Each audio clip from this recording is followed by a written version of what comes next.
Welcome to Sleep Audiobooks. If you would like our Better Sleep Quick Guide filled with proven techniques to improve sleep, sign up to our mailing list at sleepaudiobooks.com and we'll send the PDF as a thank you. Subscribing and leaving a comment helps this channel more than you know, so please feel free to offer suggestions for future audiobooks or to just say hi. Thank you for listening. We hope you have an excellent night's sleep. This is Sleep Audiobooks.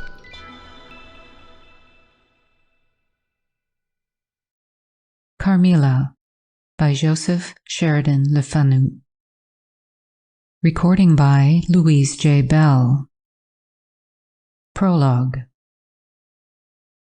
Upon a paper attached to the narrative which follows, Dr. Hesselius has written a rather elaborate note, which he accompanies with a reference to his essay on the strange subject which the manuscript illuminates. This mysterious subject he treats in that essay with his usual learning and acumen, and with remarkable directness and condensation. It will form but one volume of the series of that extraordinary man's collected papers. As I publish the case in this volume simply to interest the laity, I shall forestall the intelligent lady who relates it in nothing. And, after due consideration, I have determined, therefore, to abstain from presenting any précis of the learned doctor's reasoning, or extract from his statement on a subject which he describes as involving, not improbably, some of the profoundest arcana of our dual existence and its intermediates. I was anxious, on discovering this paper, to reopen the correspondence commenced by Dr. Hesselius so many years before, with a person so clever and careful as his informant seems to have been. Much to my regret, however, I found that she had died in the interval. She probably could have added little to the narrative, which she communicates in the following pages, with, so far as I can pronounce, such conscientious particularity. End of Prologue. Chapter 1. An Early Fright. In Styria, we, though by no means magnificent people, inhabit a castle, or schloss. A small income in that part of the world goes a great way. 800 or 900 a year does wonders. Scantily enough, ours would have answered among wealthy people at home. My father is English, and I bear an English name, although I never saw England. But here, in this lonely and primitive place, where everything is so marvelously cheap, I really don't see how ever so much more money would at all materially add to our comforts, or even luxuries. My father was in the Austrian service, and retired upon a pension and his patrimony, and purchased this feudal residence and the small estate on which it stands, a bargain. Nothing can be more picturesque or solitary. It stands on a slight eminence in a forest. The road, very old and narrow, passes in front of its drawbridge, never raised in my time, and its moat, stocked with perch and sailed over by many swans, and floating on its surface white fleets of water lilies. Over all this the schloss shows its many-windowed front, its towers, and its Gothic chapel. The forest opens in an irregular and very picturesque glade before its gate, and at the right, a steep Gothic bridge carries the road over a stream that winds in deep shadow through the wood. I have said that this is a very lonely place. Judge whether I say truth. Looking from the hall door towards the road, the forest in which our castle stands extends 15 miles to the right and 12 to the left. The nearest inhabited village is about 7 of your English miles to the left. The nearest inhabited Schloss of any historic associations is that of old General Spielsdorf, nearly 20 miles away to the right.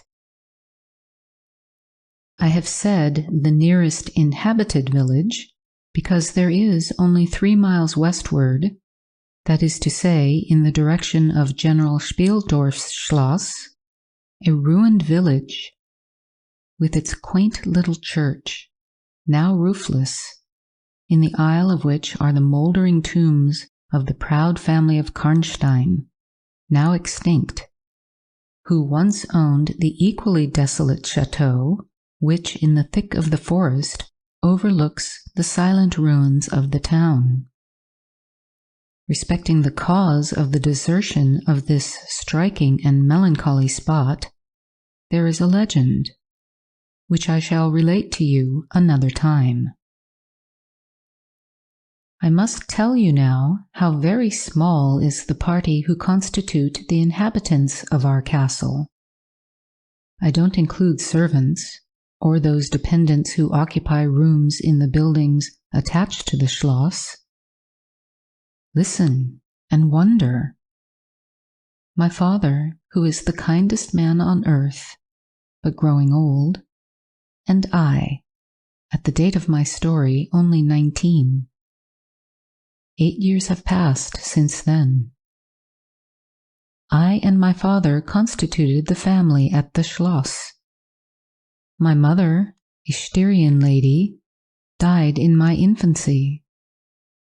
But I had a good-natured governess who had been with me from, I might almost say, my infancy. I could not remember the time when her fat, benignant face was not a familiar picture in my memory. This was Madame Perrodon, a native of Berne, whose care and good nature now in part supplied to me the loss of my mother, whom I do not even remember, so early I lost her. She made a third at our little dinner party. There was a fourth, Mademoiselle de la Fontaine, a lady such as you term, I believe, a finishing governess. She spoke French and German, Madame Perrodon French and broken English, to which my father and I added English, which, partly to prevent its becoming a lost language among us, and partly from patriotic motives, we spoke every day. The consequence was a babel, at which strangers used to laugh, and which I shall make no attempt to reproduce in this narrative. And there were 2 or 3 young lady friends besides, pretty nearly of my own age, who were occasional visitors, for longer or shorter terms, and these visits I sometimes returned. These were our regular social resources. But of course there were chance visits from neighbors of only 5 or 6 leagues distance. My life was, notwithstanding, rather a solitary one, I can assure you. My gouvernante had just so much control over me as you might conjecture such sage persons would have in the case of a rather spoiled girl, whose only parent allowed her pretty nearly her own way in everything. The first occurrence in my existence which produced a terrible impression upon my mind, which in fact never has been effaced, was one of the very earliest incidents of my life which I can recollect. Some people will think it so trifling that it should not be recorded here. You will see, however, by and by, why I mention it. The nursery, as it was called, though I had it all to myself, was a large room in the upper story of the castle, with a steep oak roof. I can't have been more than 6 years old when one night I awoke and, looking round the room from my bed, failed to see the nursery maid. Neither was my nurse there, and I thought myself alone. I was not frightened, for I was one of those happy children who are studiously kept in ignorance of ghost stories, of fairy tales, and of all such lore as makes us cover up our heads when the door cracks suddenly, or the flicker of an expiring candle makes the shadow of a bedpost dance upon the wall, nearer to our faces. I was vexed and insulted at finding myself, as I conceived, neglected, and I began to whimper, preparatory to a hearty bout of roaring, when, to my surprise, I saw a solemn but very pretty face looking at me from the side of the bed. It was that of a young lady who was kneeling, with her hands under the coverlet. I looked at her with a kind of pleased wonder and ceased whimpering. She caressed me with her hands and lay down beside me on the bed and drew me towards her, smiling. I felt immediately delightfully soothed and fell asleep again. I was awakened by a sensation as if 2 needles ran into my breast very deep at the same moment, and I cried loudly. The lady started back with her eyes fixed on me, and then slipped down upon the floor, and, as I thought, hid herself under the bed. I was now for the first time frightened, and I yelled with all my might and main.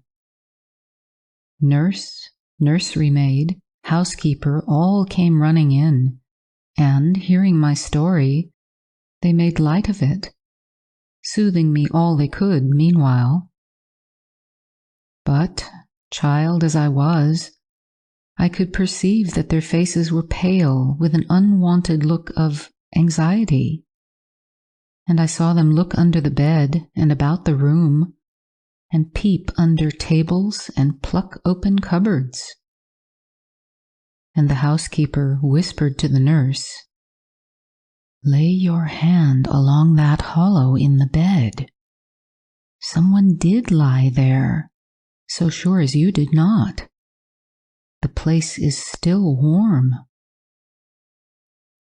I remember the nursery maid petting me, and all 3 examining my chest, where I told them I felt the puncture, and pronouncing that there was no sign visible that any such thing had happened to me. The housekeeper and the 2 other servants who were in charge of the nursery remained sitting up all night, and from that time a servant always sat up in the nursery until I was about 14. I was very nervous for a long time after this. A doctor was called in. He was pallid and elderly. How well I remember his long, saturnine face, slightly pitted with smallpox, and his chestnut wig. For a good while, every second day, he came and gave me medicine, which, of course, I hated. The morning after I saw this apparition, I was in a state of terror, and could not bear to be left alone, daylight though it was, for a moment. I remember my father coming up and standing at the bedside, and talking cheerfully, and asking the nurse a number of questions, and laughing very heartily at one of the answers, and patting me on the shoulder, and kissing me, and telling me not to be frightened, that it was nothing but a dream, and could not hurt me. But I was not comforted, for I knew the visit of the strange woman was not a dream, and I was awfully frightened. I was a little consoled by the nursery maid's assuring me that it was she who had come and looked at me, and lain down beside me in the bed, and that I must have been half dreaming not to have known her face. But this, though supported by the nurse, did not quite satisfy me. I remembered in the course of that day a venerable old man in a black cassock coming into the room with the nurse and housekeeper and talking a little to them and very kindly to me. His face was very sweet and gentle, and he told me they were going to pray, and joined my hands together and desired me to say, softly, while they were praying, "Lord, hear all good prayers for us, for Jesus' sake." I think these were the very words, for I often repeated them to myself, and my nurse used for years to make me say them in my prayers. I remembered so well the thoughtful, sweet face of that white-haired old man in his black cassock, as he stood in that rude, lofty, brown room with the clumsy furniture of a fashion 300 years old about him, and the scanty light entering its shadowy atmosphere through the small lattice. He kneeled, and the 3 women with him, and he prayed aloud with an earnest, quavering voice for what appeared to me a long time. I forget all my life preceding that event, and for some time after it is all obscure also. But the scenes I have just described stand out, vivid as the isolated pictures of the phantasmagoria surrounded by darkness. End of Chapter 1. Chapter 2. A Guest. I am now going to tell you something so strange that it will require all your faith in my veracity to believe my story. It is not only true, nevertheless, but truth of which I have been an eyewitness. It was a sweet summer evening, and my father asked me, as he sometimes did, to take a little ramble with him along that beautiful forest vista which I have mentioned as lying in front of the Schloss. "General Spielsdorf cannot come to us so soon as I had hoped," said my father as we pursued our walk. He was to have paid us a visit of some weeks, and we had expected his arrival next day. He was to have brought with him a young lady, his niece and ward, Mamselle Reinfeldt, whom I had never seen, but whom I had heard described as a very charming girl, and in whose society I had promised myself many happy days. I was more disappointed than a young lady living in a town or a bustling neighborhood can possibly imagine. This visit and the new acquaintance it promised had furnished my daydream for many weeks. "And how soon does he come?" I asked. "Not till autumn. Not for 2 months, I dare say," he answered. "And I am very glad now, dear, that you never knew Mamselle Reinfeldt." "And why?" I asked, both mortified and curious. "Because the poor young lady is dead," he replied. "I quite forgot I had not told you, but you were not in the room when I received the General's letter this evening." I was very much shocked. General Spielsdorf had mentioned in his first letter, 6 or 7 weeks before, that she was not so well as he would wish her, but there was nothing to suggest the remotest suspicion of danger. "Here is the General's letter," he said, handing it to me. "I am afraid he is in great affliction. The letter appears to me to have been written very nearly in distraction." We sat down on a rude bench under a group of magnificent lime trees. The sun was setting with all its melancholy splendor behind the sylvan horizon, and the stream that flows beside our home and passes under the steep old bridge I have mentioned wound through many a group of noble trees almost at our feet, reflecting in its current the fading crimson of the sky. General Spielsdorf's letter was so extraordinary, so vehement, and in some places so self-contradictory, that I read it over twice, the second time aloud to my father, and was still unable to account for it, except by supposing that grief had unsettled his mind. It said, "I have lost my darling daughter, for as such I loved her. During the last days of dear Bertha's illness, I was not able to write to you. Before then, I had no idea of her danger. I have lost her, and now learn all. Too late. She died in the peace of innocence and in the glorious hope of a blessed futurity. The fiend who betrayed our infatuated hospitality has done it all. I thought I was receiving into my house innocence, gaiety, a charming companion for my lost Bertha. Heavens, what a fool have I been! I thank God my child died without a suspicion of the cause of her sufferings.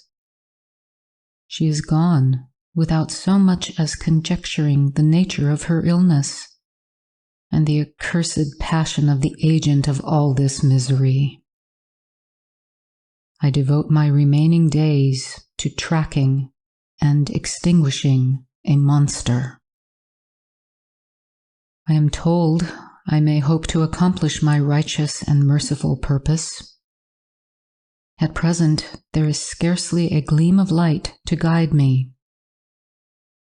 I curse my conceited incredulity, my despicable affectation of superiority, my blindness, my obstinacy, all too late. I cannot write or talk collectedly now. I am distracted.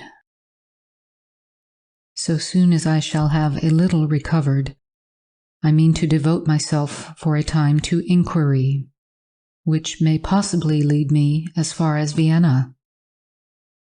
Sometime in the autumn, 2 months hence, or earlier if I live, I will see you.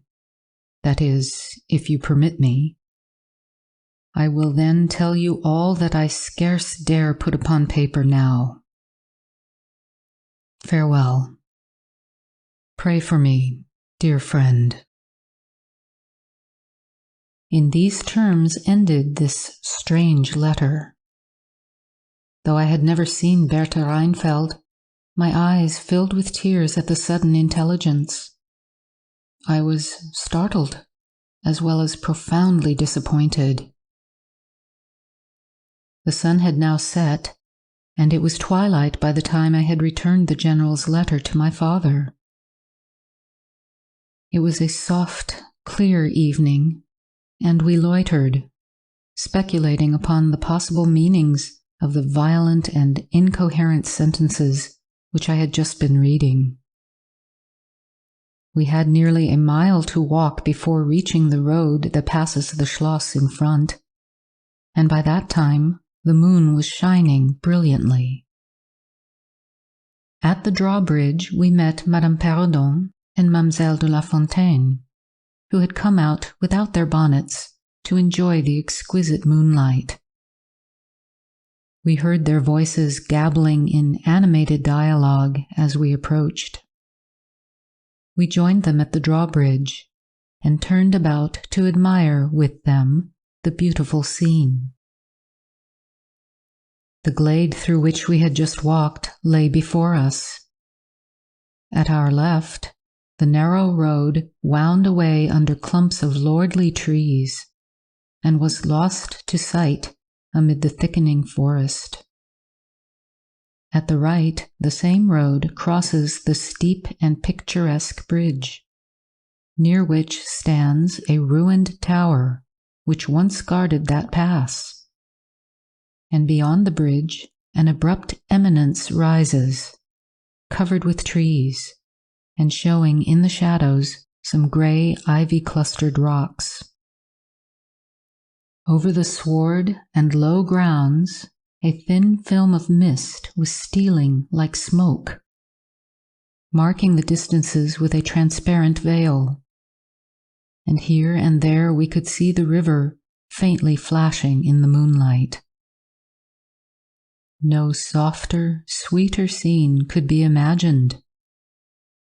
The news I had just heard made it melancholy, but nothing could disturb its character of profound serenity and the enchanted glory and vagueness of the prospect. My father, who enjoyed the picturesque, and I stood looking in silence over the expanse beneath us. The two good governesses, standing a little way behind us, discoursed upon the scene and were eloquent upon the moon. Madame Perrodon was fat, middle-aged, and romantic, and talked and sighed poetically. Mademoiselle de La Fontaine, in right of her father, who was a German, assumed to be psychological, metaphysical, and something of a mystic, now declared that when the moon shone with a light so intense, it was well known that it indicated a special spiritual activity. The effect of the full moon in such a state of brilliancy was manifold. It acted on dreams, it acted on lunacy, it acted on nervous people. It had marvelous physical influences connected with life. Mademoiselle related that her cousin, who was mate of a merchant ship, having taken a nap on deck on such a night, lying on his back, with his face full in the light on the moon, had wakened after a dream of an old woman clawing him by the cheek, with his features horribly drawn to one side, and his countenance had never quite recovered its equilibrium. "The moon this night," she said, "is full of idyllic and magnetic influence.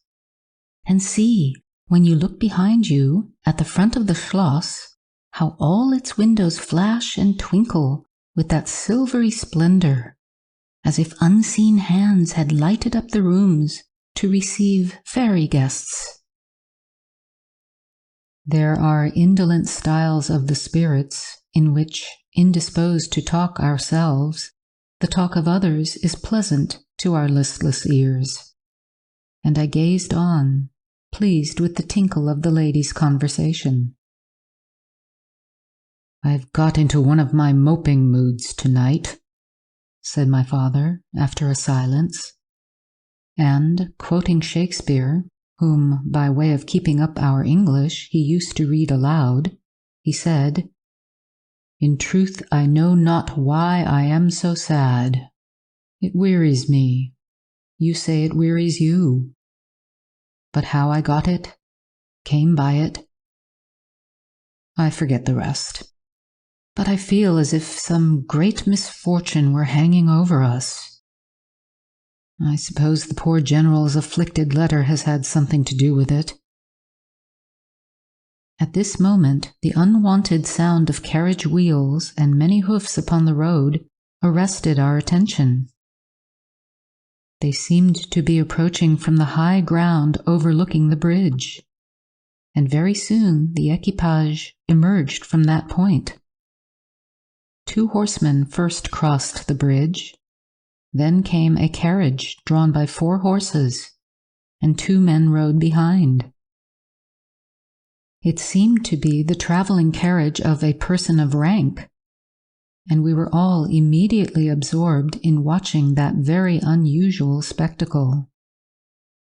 It became, in a few moments, greatly more interesting, for just as the carriage had passed the summit of the steep bridge, one of the leaders, taking fright, communicated his panic to the rest, and after a plunge or two, the whole team broke into a wild gallop together, and, dashing between the horsemen who rode in front, came thundering along the road towards us with the speed of a hurricane.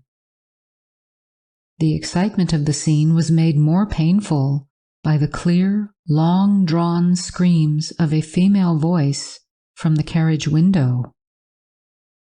We all advanced in curiosity and horror, me rather in silence, the rest with various ejaculations of terror.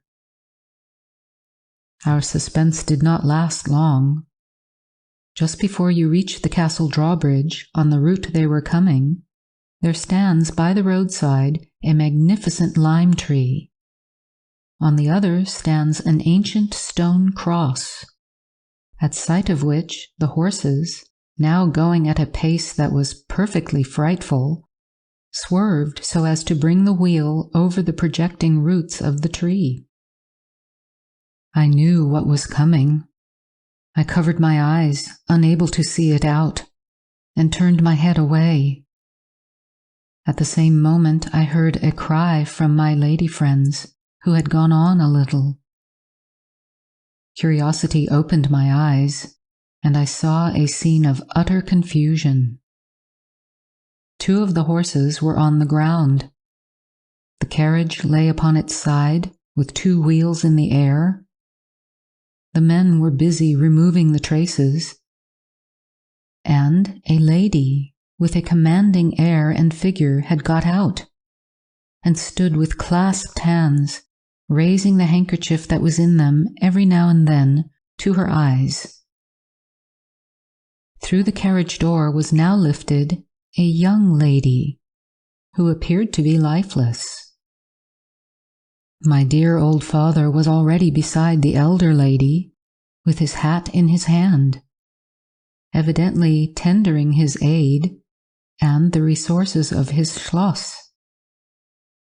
The lady did not appear to hear him, or to have eyes for anything but the slender girl who was being placed against the slope of the bank. I approached. The young lady was apparently stunned, but she was certainly not dead. My father, who piqued himself on being something of a physician, had just had his fingers on her wrist, and assured the lady, who declared herself her mother, that her pulse, though faint and irregular, was undoubtedly still distinguishable. The lady clasped her hands and looked upward, as if in a momentary transport of gratitude. But immediately she broke out again in that theatrical way which is, I believe, natural to some people. She was what is called a fine-looking woman for her time of life, and must have been handsome. She was tall, but not thin, and dressed in black velvet, and looked rather pale, but with a proud and commanding countenance, though now agitated strangely. "Who was ever so born to calamity?" I heard her say, with clasped hands, as I came up. "Here am I on a journey of life and death, in prosecuting which to lose an hour is possibly to lose all. My child will not have recovered sufficiently to resume her route, for who can say how long? I must leave her. I cannot, dare not delay. How far on, sir, can you tell, is the nearest village? I must leave her there, and shall not see my darling or even hear of her till my return, 3 months hence." I plucked my father by the coat and whispered earnestly in his ear, "Oh, Papa, pray ask her to let her stay with us. It would be so delightful. Do, pray." "If Madame will entrust her child to the care of my daughter, and of her good gouvernante, Madame Perrodon, and permit her to remain as our guest, under my charge until her return, it will confer a distinction and an obligation upon us, and we shall treat her with all the care and devotion which so sacred a trust deserves." "I cannot do that, sir. It would be to task your kindness and chivalry too cruelly," said the lady distractedly. "It would, on the contrary, be to confer on us a very great kindness at the moment when we most need it. My daughter has just been disappointed by a cruel misfortune, in a visit from which she had long anticipated a great deal of happiness. If you confide this young lady to our care, it will be her best consolation. The nearest village on your route is distant, and affords no such inn as you could think of placing your daughter at. You cannot allow her to continue her journey for any considerable distance without danger. If, as you say, you cannot suspend your journey, you must part with her tonight. And nowhere could you do so with more honest assurances of care and tenderness than here." There was something in this lady's air and appearance so distinguished and even imposing, and in her manner so engaging, as to impress one, quite apart from the dignity of her equipage, with a conviction that she was a person of consequence. By this time, the carriage was replaced in its upright position, and the horses quite tractable in the traces again. The lady threw on her daughter a glance which, I fancied, was not quite so affectionate as one might have anticipated from the beginning of the scene. Then she beckoned slightly to my father, and withdrew 2 or 3 steps with him out of hearing, and talked to him with a fixed and stern countenance, not at all like that with which she had hitherto spoken. I was filled with wonder that my father did not seem to perceive the change, and also unspeakably curious to learn what it could be that she was speaking, almost in his ear, with so much earnestness and rapidity. 2 or 3 minutes at most, I think, she remained thus employed. Then she turned, and a few steps brought her to where her daughter lay, supported by Madame Perrodon. She kneeled beside her for a moment, and whispered, as Madame supposed, a little benediction in her ear. Then, hastily kissing her, she stepped into her carriage. The door was closed. The footmen in stately liveries jumped up behind. The outriders spurred on. The postilions cracked their whips.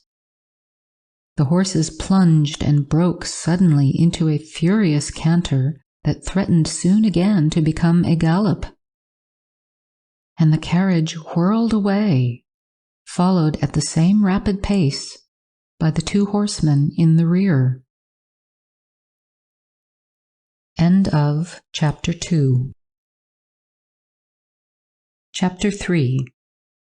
We compare notes.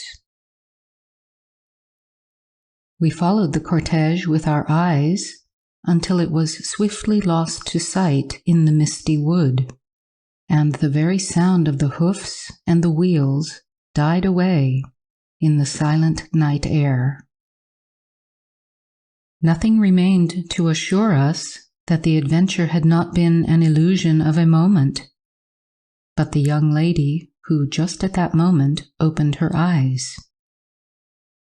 I could not see, for her face was turned from me, but she raised her head, evidently looking about her, and I heard a very sweet voice ask complainingly, "Where is Mamma?"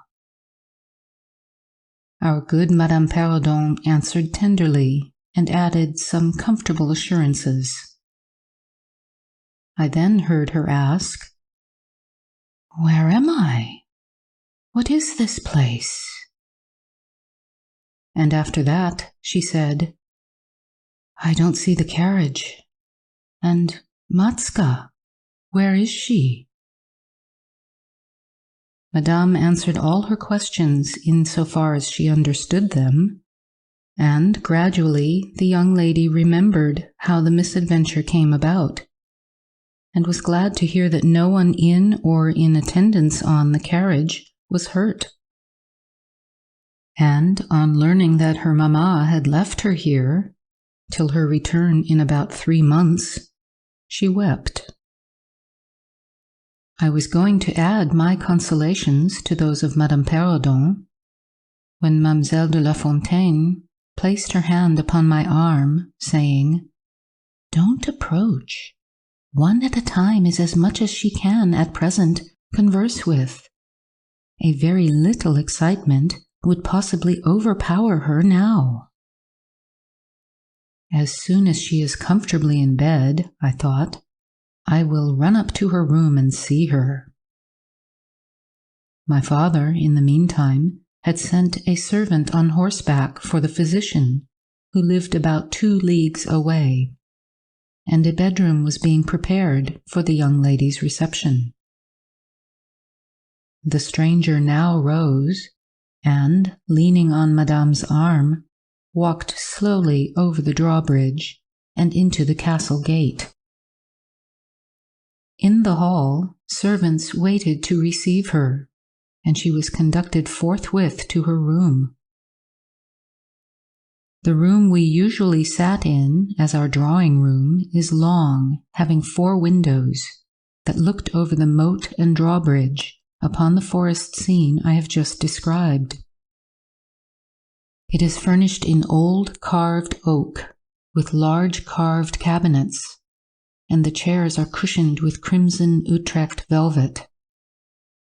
The walls are covered with tapestry, and surrounded with great gold frames, the figures being as large as life, in ancient and very curious costume, and the subjects represented are hunting, hawking, and generally festive. It is not too stately to be extremely comfortable, and here we had our tea, for with his usual patriotic leanings, he insisted that the national beverage should make its appearance regularly with our coffee and chocolate. We sat here this night, and, with candles lighted, were talking over the adventure of the evening. Madame Perrodon and Mademoiselle de La Fontaine were both of our party. The young stranger had hardly lain down in her bed when she sank into a deep sleep, and those ladies had left her in the care of a servant. "How do you like our guest?" I asked as soon as Madame entered. "Tell me all about her." "I like her extremely," answered Madame. "She is, I almost think, the prettiest creature I ever saw. About your age, and so gentle and nice." "She is absolutely beautiful," threw in Mademoiselle, who had peeped for a moment into the stranger's room. "And such a sweet voice," added Madame Perrodon. "Did you remark a woman in the carriage after it was set up again, who did not get out?" inquired Mademoiselle, "but only looked from the window?" "No, we had not seen her." Then she described a hideous black woman with a sort of colored turban on her head, and who was gazing all the time from the carriage window, nodding and grinning derisively towards the ladies, with gleaming eyes and large white eyeballs, and her teeth set as if in fury. "Did you remark what an ill-looking pack of men the servants were?" asked Madame. "Yes," said my father, who had just come in. "Ugly, hang-dog-looking fellows as ever I beheld in my life. I hope they mayn't rob the poor lady in the forest. They are clever rogues, however. They got everything to rights in a minute. I dare say they are worn out with too long traveling," said Madame. "Besides looking wicked, their faces were so strangely lean and dark and sullen. I am very curious, I own, but I dare say the young lady will tell you all about it tomorrow, if she is sufficiently recovered." "I don't think she will," said my father, with a mysterious smile and a little nod of his head, as if he knew more about it than he cared to tell us. This made us all the more inquisitive as to what had passed between him and the lady in the black velvet, in the brief but earnest interview that had immediately preceded her departure. We were scarcely alone when I entreated him to tell me. He did not need much pressing. "There is no particular reason why I should not tell you. She expressed a reluctance to trouble us with the care of her daughter, saying she was in delicate health and nervous, but not subject to any kind of seizure. She volunteered that. Nor to any illusion, being in fact perfectly sane." "How very odd to say all that," I interpolated. "It was so unnecessary." "At all events, it was said," he laughed. "And as you wish to know all that passed, which was indeed very little, I tell you. She then said, 'I am making a long journey of vital importance.' She emphasized the word. 'Rapid and secret. I shall return for my child in 3 months. In the meantime, she will be silent as to who we are, whence we come, and whither we are traveling.' That is all she said. She spoke very pure French. When she said the word secret, she paused for a few seconds, looking sternly, her eyes fixed on mine. I fancy she makes a great point of that. You saw how quickly she was gone. I hope I have not done a very foolish thing in taking charge of the young lady." For my part, I was delighted.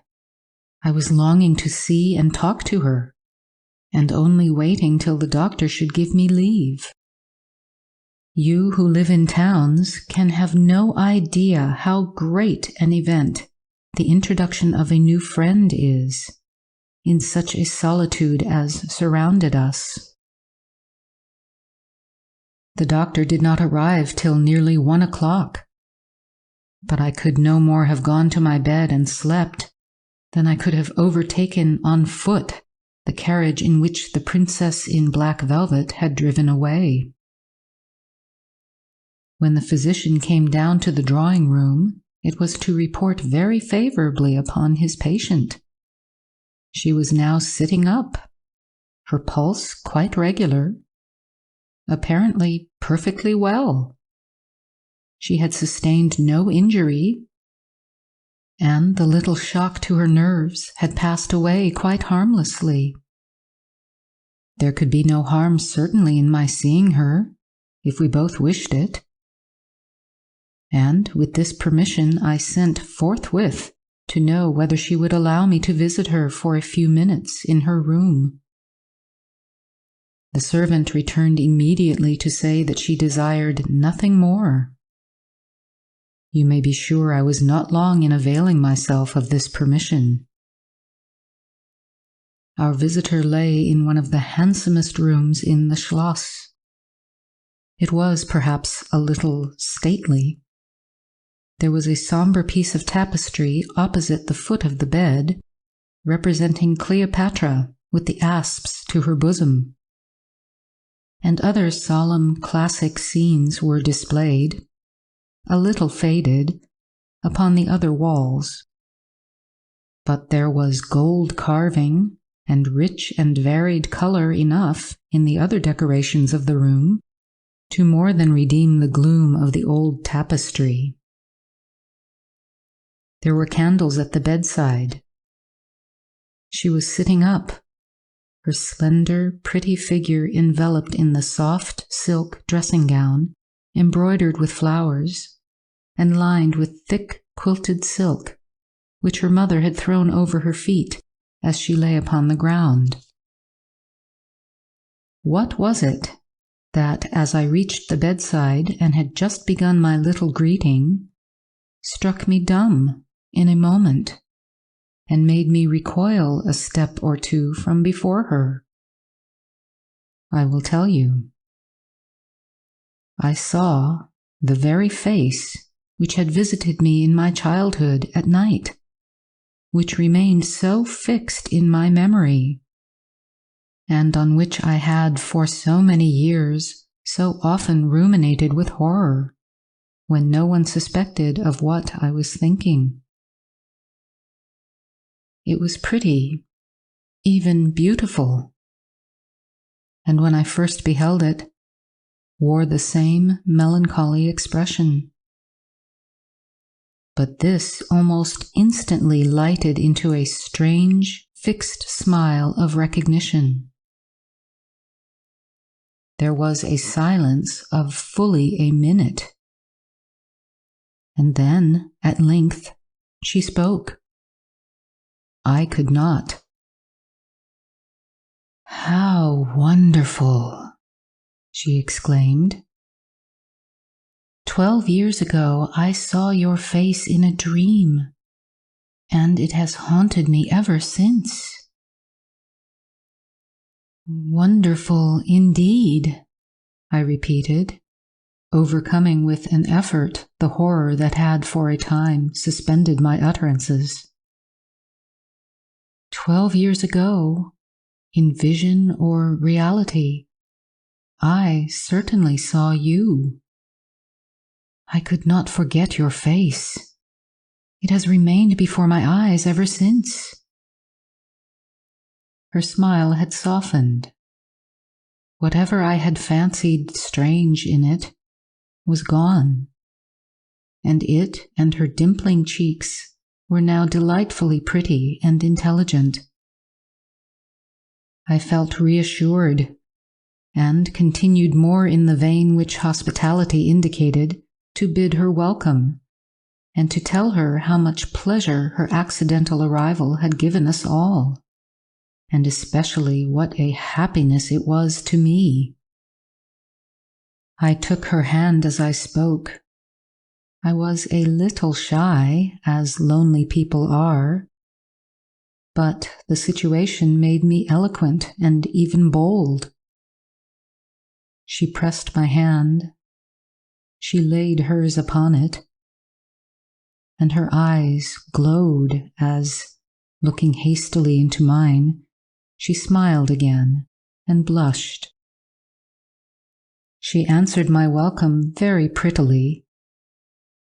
I sat down beside her, still wondering, and she said, "I must tell you my vision about you.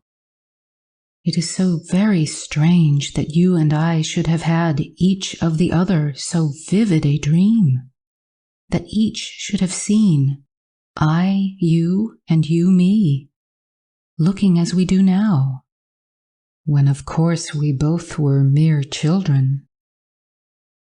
I was a child about 6 years old, and I awoke from a confused and troubled dream, and found myself in a room unlike my nursery, wainscoted clumsily in some dark wood, and with cupboards and bedsteads and chairs and benches placed about it. The beds were, I thought, all empty, and the room itself without anyone but myself in it. And I, after looking about me for some time, and admiring especially an iron candlestick with 2 branches, which I should certainly know again, crept under one of the beds to reach the window. But as I got from under the bed, I heard someone crying. And looking up while I was still upon my knees, I saw you, most assuredly you, as I see you now, a beautiful young lady, with golden hair and large blue eyes, and lips, your lips, you as you are here. Your looks won me. I climbed on the bed and put my arms about you, and I think we both fell asleep again. I was aroused by a scream. You were sitting up, screaming. I was frightened and slipped down upon the ground, and, it seemed to me, lost consciousness for a moment. And when I came to myself, I was again in my nursery at home. Your face I have never forgotten since. I could not be misled by mere resemblance. You are the lady whom I saw then. It was now my turn to relate my corresponding vision, which I did, to the undisguised wonder of my new acquaintance. I don't know which should be most afraid of the other, she said, again smiling. If you were less pretty, I think I should be very much afraid of you. But being as you are, and you and I both so young, I feel only that I have made your acquaintance 12 years ago, and have already a right to your intimacy. At all events, it does seem as if we were destined from our earliest childhood to be friends. I wonder whether you feel as strangely drawn towards me as I do to you. I have never had a friend. Shall I find one now? She sighed, and her fine dark eyes gazed passionately on me. Now, the truth is, I felt rather unaccountably towards the beautiful stranger. I did feel, as she said, drawn towards her. But there was also something of repulsion. In this ambiguous feeling, however, the sense of attraction immensely prevailed. She interested and won me. She was so beautiful and so indescribably engaging. I perceived now something of languor and exhaustion stealing over her, and hastened to bid her good night. The doctor thinks, I added, that you ought to have a maid to sit up with you tonight. One of ours is waiting, and you will find her a very useful and quiet creature. How kind of you. But I could not sleep. I never could with an attendant in the room. I shan't require any assistance. And, shall I confess my weakness, I am haunted with a terror of robbers. Our house was robbed once, and 2 servants murdered. So I always lock my door. It has become a habit. And you look so kind. I know you will forgive me. I see there is a key in the lock. She held me close in her pretty arms for a moment and whispered in my ear, "Good night, darling. It is very hard to part with you, but good night. Tomorrow, but not early, I shall see you again." She sank back on the pillow with a sigh, and her fine eyes followed me with a fond and melancholy gaze. And she murmured again, "Good night, dear friend." Young people like and even love on impulse. I was flattered by the evident, though as yet undeserved, fondness she showed me.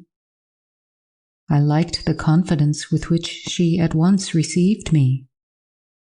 She was determined that we should be very near friends. Next day came, and we met again. I was delighted with my companion, that is to say, in many respects. Her looks lost nothing in daylight. She was certainly the most beautiful creature I had ever seen, and the unpleasant remembrance of the face presented in my early dream had lost the effect of the first unexpected recognition. She confessed that she had experienced a similar shock on seeing me, and precisely the same faint antipathy that had mingled with my admiration of her. We now laughed together over our momentary horrors. End of Chapter 3. Chapter 4. Her Habits. A Saunter. I told you that I was charmed with her, in most particulars. There were some that did not please me so well. She was above the middle height of women. I shall begin by describing her. She was slender and wonderfully graceful, except that her movements were languid, very languid indeed. There was nothing in her appearance to indicate an invalid. Her complexion was rich and brilliant. Her features were small and beautifully formed. Her eyes, large, dark, and lustrous. Her hair was quite wonderful. I never saw hair so magnificently thick and long when it was down about her shoulders. I have often placed my hands under it and laughed with wonder at its weight. It was exquisitely fine and soft, and in color a rich, very dark brown, with something of gold. I loved to let it down, tumbling with its own weight, as in her room she lay back in her chair, talking in her sweet, low voice. I used to fold and braid it, and spread it out and play with it. Heavens, if I had but known all! I said there were particulars which did not please me. I have told you that her confidence won me the first night I saw her. But I found that she exercised, with respect to herself, her mother, her history, everything, in fact, connected with her life, plans, and people, an ever-wakeful reserve. I dare say I was unreasonable. Perhaps I was wrong. I dare say I ought to have respected the solemn injunction laid upon my father by the stately lady in black velvet. But curiosity is a restless and unscrupulous passion, and no one girl can endure with patience that hers should be baffled by another. What harm could it do anyone to tell me what I so ardently desired to know? Had she no trust in my good sense or honor? Why would she not believe me when I assured her so solemnly that I would not divulge one syllable of what she told me to any mortal breathing? There was a coldness, it seemed to me, beyond her years, in her smiling, melancholy, persistent refusal to afford me the least ray of light. I cannot say we quarreled upon this point, for she would not quarrel upon any. It was, of course, very unfair of me to press her, very ill-bred, but I really could not help it, and I might just as well have let it alone. What she did tell me amounted, in my unconscionable estimation, to nothing. It was all summed up in 3 very vague disclosures. First, her name was Carmilla. Second, her family was very ancient and noble. Third, her home lay in the direction of the west. She would not tell me the name of her family, nor their armorial bearings, nor the name of their estate, nor even that of the country they lived in. You are not to suppose that I worried her incessantly on these subjects. I watched opportunity, and rather insinuated than urged my inquiries. Once or twice, indeed, I did attack her more directly, but no matter what my tactics, utter failure was invariably the result. Reproaches and caresses were all lost upon her.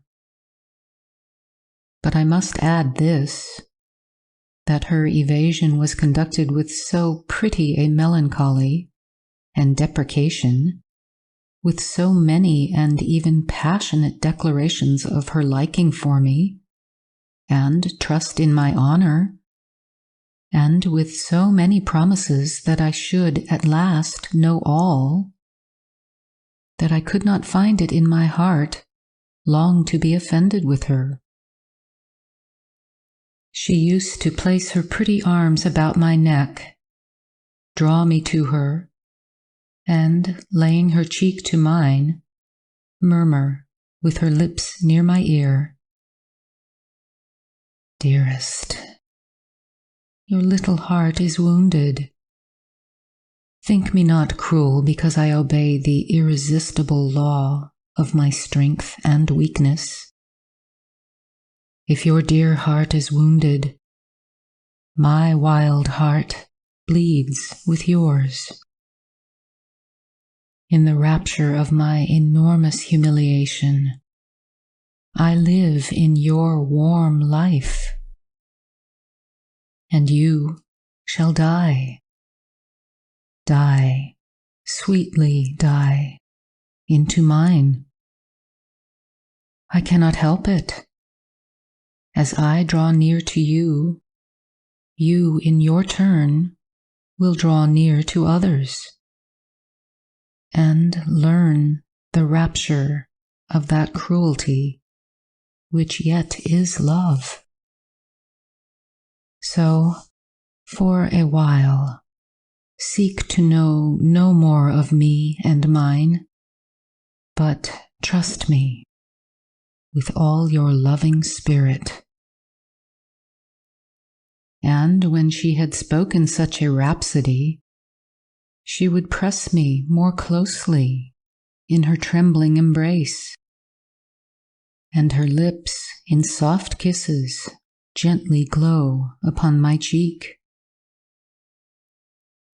Her agitations and her language were unintelligible to me. From these foolish embraces, which were not of very frequent occurrence, I must allow, I used to wish to extricate myself, but my energies seemed to fail me. Her murmured words sounded like a lullaby in my ear, and soothed my resistance into a trance, from which I only seemed to recover myself when she withdrew her arms. In these mysterious moods, I did not like her. I experienced a strange, tumultuous excitement that was pleasurable, ever and anon, mingled with a vague sense of fear and disgust. I had no distinct thoughts about her while such scenes lasted, but I was conscious of a love growing into adoration, and also of abhorrence. This, I know, is paradox, but I can make no other attempt to explain the feeling.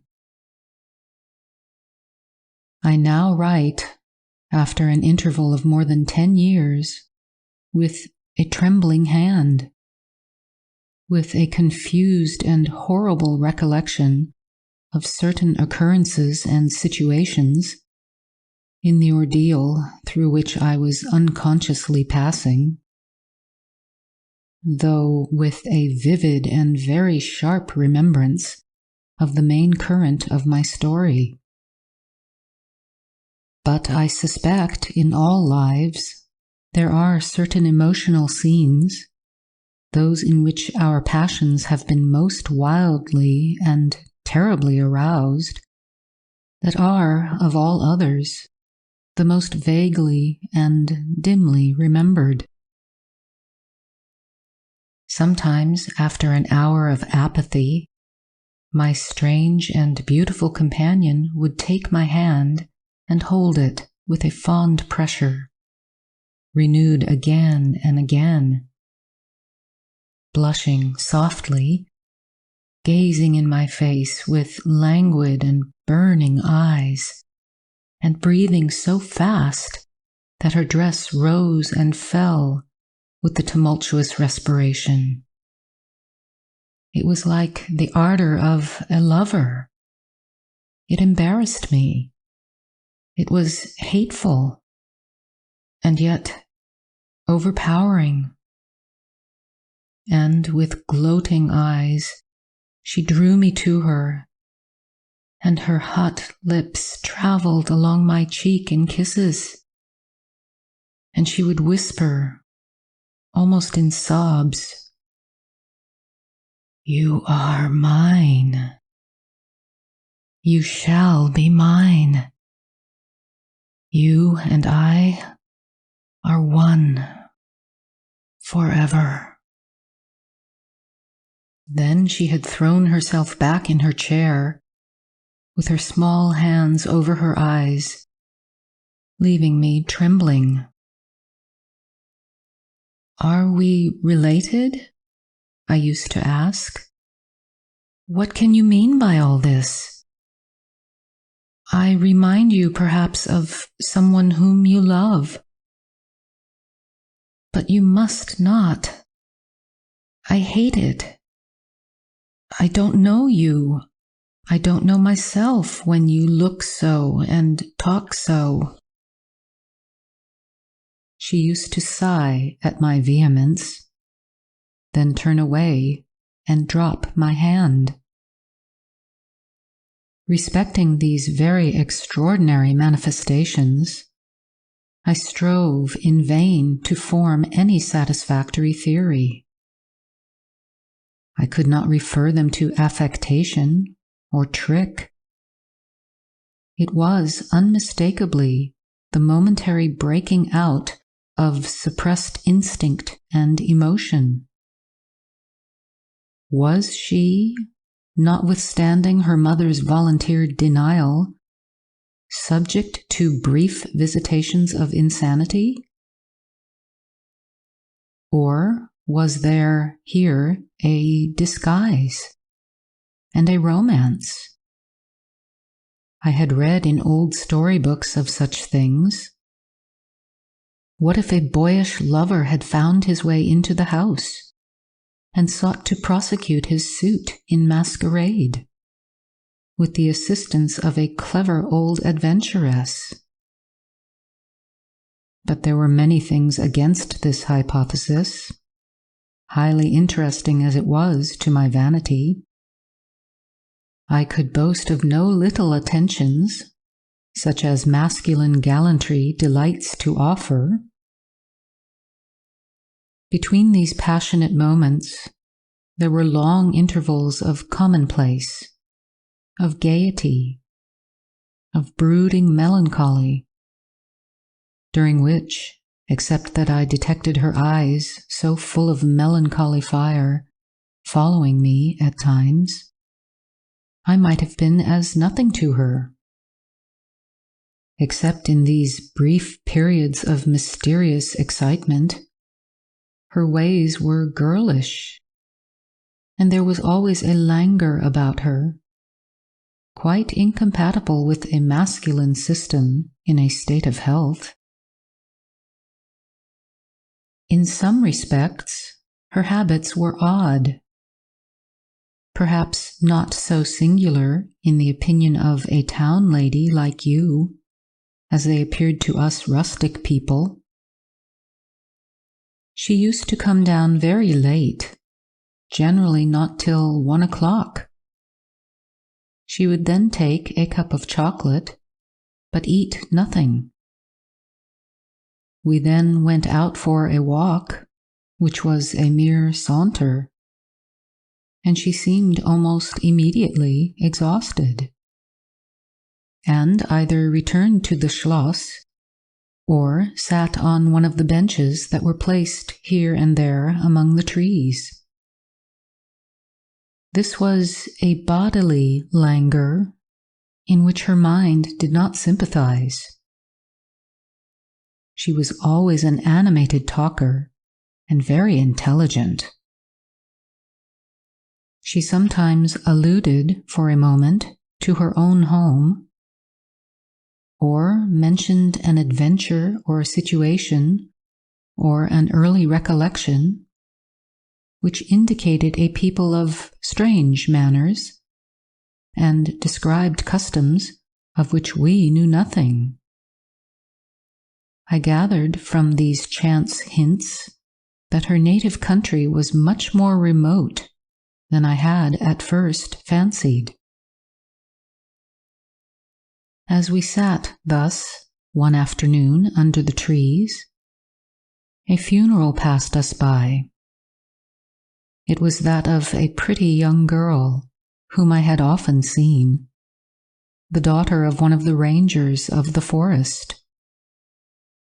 The poor man was walking behind the coffin of his darling. She was his only child, and he looked quite heartbroken. Peasants, walking two and two, came behind. They were singing a funeral hymn. I rose to mark my respect as they passed, and joined in the hymn they were very sweetly singing. My companion shook me a little roughly, and I turned, surprised. She said brusquely, "Don't you perceive how discordant that is?" "I think it very sweet, on the contrary," I answered, vexed at the interruption and very uncomfortable lest the people who composed the little procession should observe and resent what was passing. I resumed, therefore, instantly, and was again interrupted. "You pierce my ears," said Carmilla, almost angrily, and stopping her ears with her tiny fingers. "Besides, how can you tell that your religion and mine are the same? Your forms wound me, and I hate funerals. What a fuss! Why, you must die. Everyone must die. And all are happier when they do. Come home." "My father has gone on with the clergyman to the churchyard. I thought you knew she was to be buried today." "She? I don't trouble my head about peasants. I don't know who she is," answered Carmilla, with a flash from her fine eyes. "She is the poor girl who fancied she saw a ghost a fortnight ago, and has been dying ever since, till yesterday, when she expired." "Tell me nothing about ghosts. I shan't sleep tonight if you do." "I hope there is no plague or fever coming. All this looks very like it," I continued. "The swineherd's young wife died only a week ago, and she thought something seized her by the throat as she lay in her bed, and nearly strangled her. Papa says such horrible fancies do accompany some forms of fever. She was quite well the day before. She sank afterwards, and died before a week." "Well, her funeral is over, I hope, and her hymns sung, and our ears shan't be tortured with that discord and jargon. It has made me nervous. Sit down here beside me. Sit close. Hold my hand. Press it hard, hard, harder." We had moved a little back and had come to another seat. She sat down. Her face underwent a change that alarmed and even terrified me for a moment. It darkened and became horribly livid. Her teeth and hands were clenched, and she frowned and compressed her lips, while she stared down upon the ground at her feet, and trembled all over with a continued shudder as irrepressible as ague. All her energies seemed strained to suppress a fit, with which she was then breathlessly tugging. And at length, a low, convulsive cry of suffering broke from her, and gradually the hysteria subsided. "There, that comes of strangling people with hymns," she said at last. Hold me still.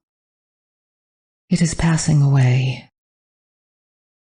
And so gradually it did, and perhaps to dissipate the somber impression which the spectacle had left upon me, she became unusually animated and chatty. And so we got home. This was the first time I had seen her exhibit any definable symptoms of that delicacy of health which her mother had spoken of. It was the first time, also, I had seen her exhibit anything like temper. Both passed away like a summer cloud, and never but once afterwards did I witness on her part a momentary sign of anger. I will tell you how it happened. She and I were looking out of one of the long drawing-room windows when there entered the courtyard, over the drawbridge, a figure of a wanderer whom I knew very well.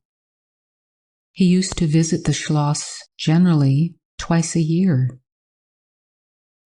It was the figure of a hunchback, with the sharp, lean features that generally accompany deformity.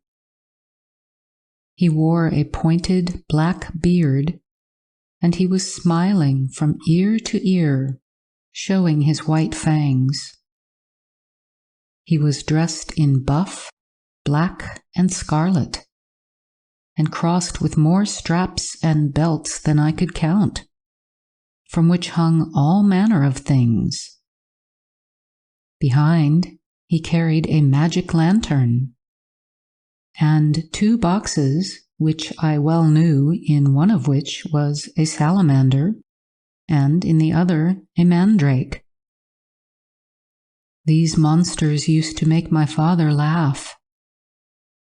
They were compounded of parts of monkeys, parrots, squirrels, fish, and hedgehogs, dried and stitched together with great neatness and startling effect. He had a fiddle, a box of conjuring apparatus, a pair of foils and masks attached to his belt, several other mysterious cases dangling about him, and a black staff with copper ferrules in his hand. His companion was a rough, spare dog that followed at his heels, but stopped short, suspiciously, at the drawbridge, and in a little while began to howl dismally. In the meantime, the mountebank, standing in the midst of the courtyard, raised his grotesque hat and made us a very ceremonious bow, paying his compliments very volubly in execrable French, and German not much better. Then, disengaging his fiddle, he began to scrape a lively air, to which he sang with a merry discord, dancing with ludicrous airs and activity that made me laugh, in spite of the dog's howling. Then he advanced to the window with many smiles and salutations, and his hat in his left hand, his fiddle under his arm. And, with a fluency that never took breath, he gabbled a long advertisement of all his accomplishments, and the resources of the various arts which he placed at our service, and the curiosities and entertainments which it was in his power at our bidding to display. "Will your ladyships be pleased to buy an amulet against the Upir, which is going like the wolf, I hear, through these woods?" he said, dropping his hat on the pavement.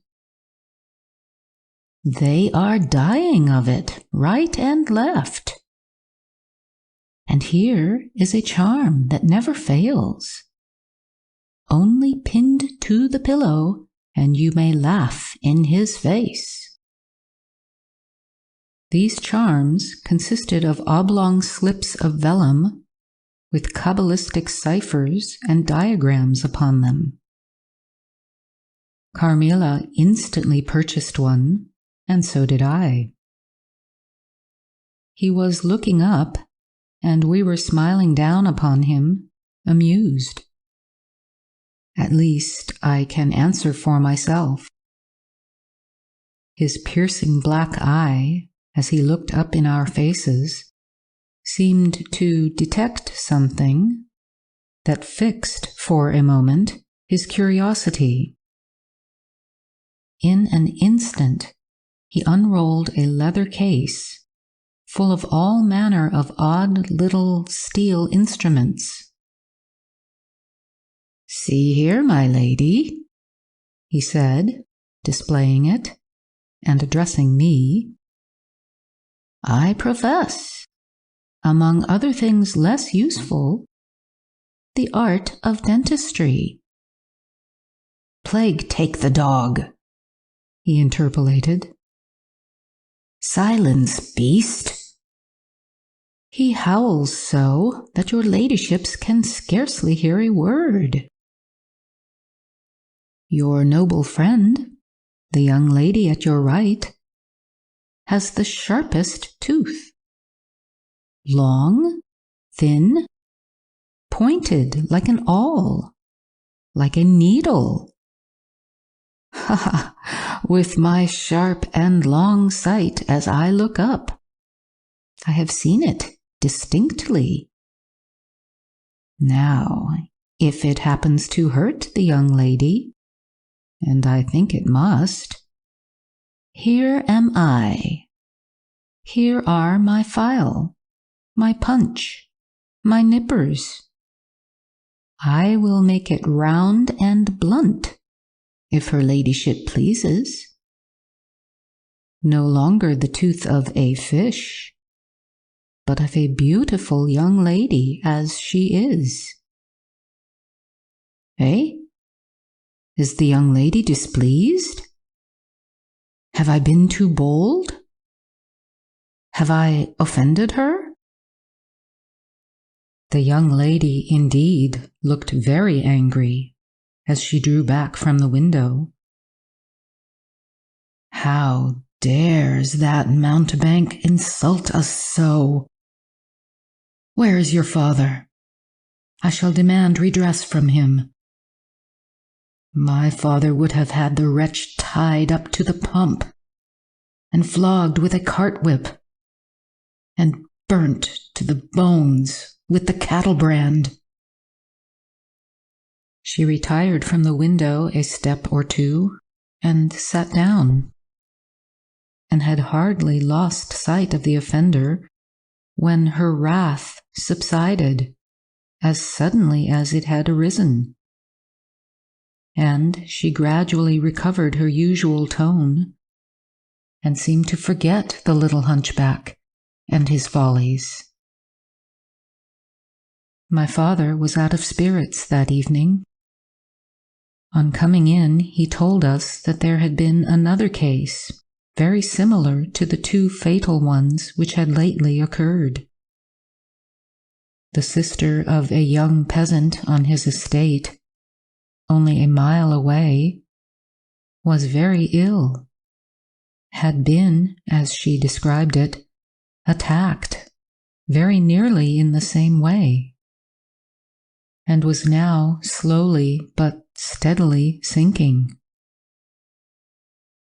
All this, said my father, is strictly referable to natural causes. These poor people infect one another with their superstitions, and so repeat in imagination the images of terror that have infested their neighbors. But that very circumstance frightens one horribly, said Carmilla. How so? Inquired my father.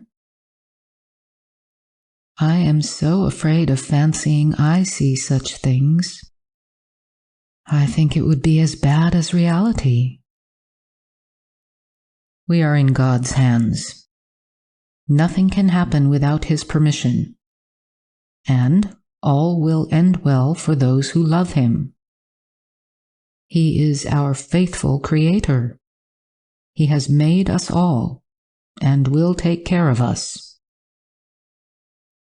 Creator? Nature, said the young lady in answer to my gentle father. And this disease that invades the country is natural. Nature.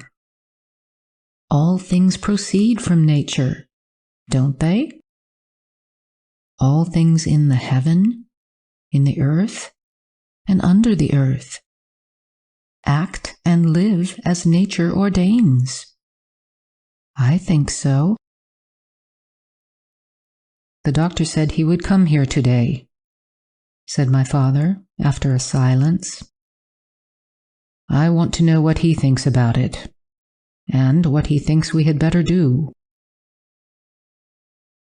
Doctors never did me any good, said Carmilla. Then you have been ill? I asked. More ill than ever you were, she answered. Long ago? Yes, a long time. I suffered from this very illness, but I forget all but my pain and weakness, and they were not so bad as are suffered in other diseases. You were very young, then? I dare say, let us talk no more of it. You would not wound a friend. She looked languidly in my eyes, and passed her arm round my waist lovingly, and led me out of the room. My father was busy over some papers near the window. Why does your papa like to frighten us? Said the pretty girl, with a sigh and a little shudder. He doesn't, dear Carmilla. It is the very furthest thing from his mind.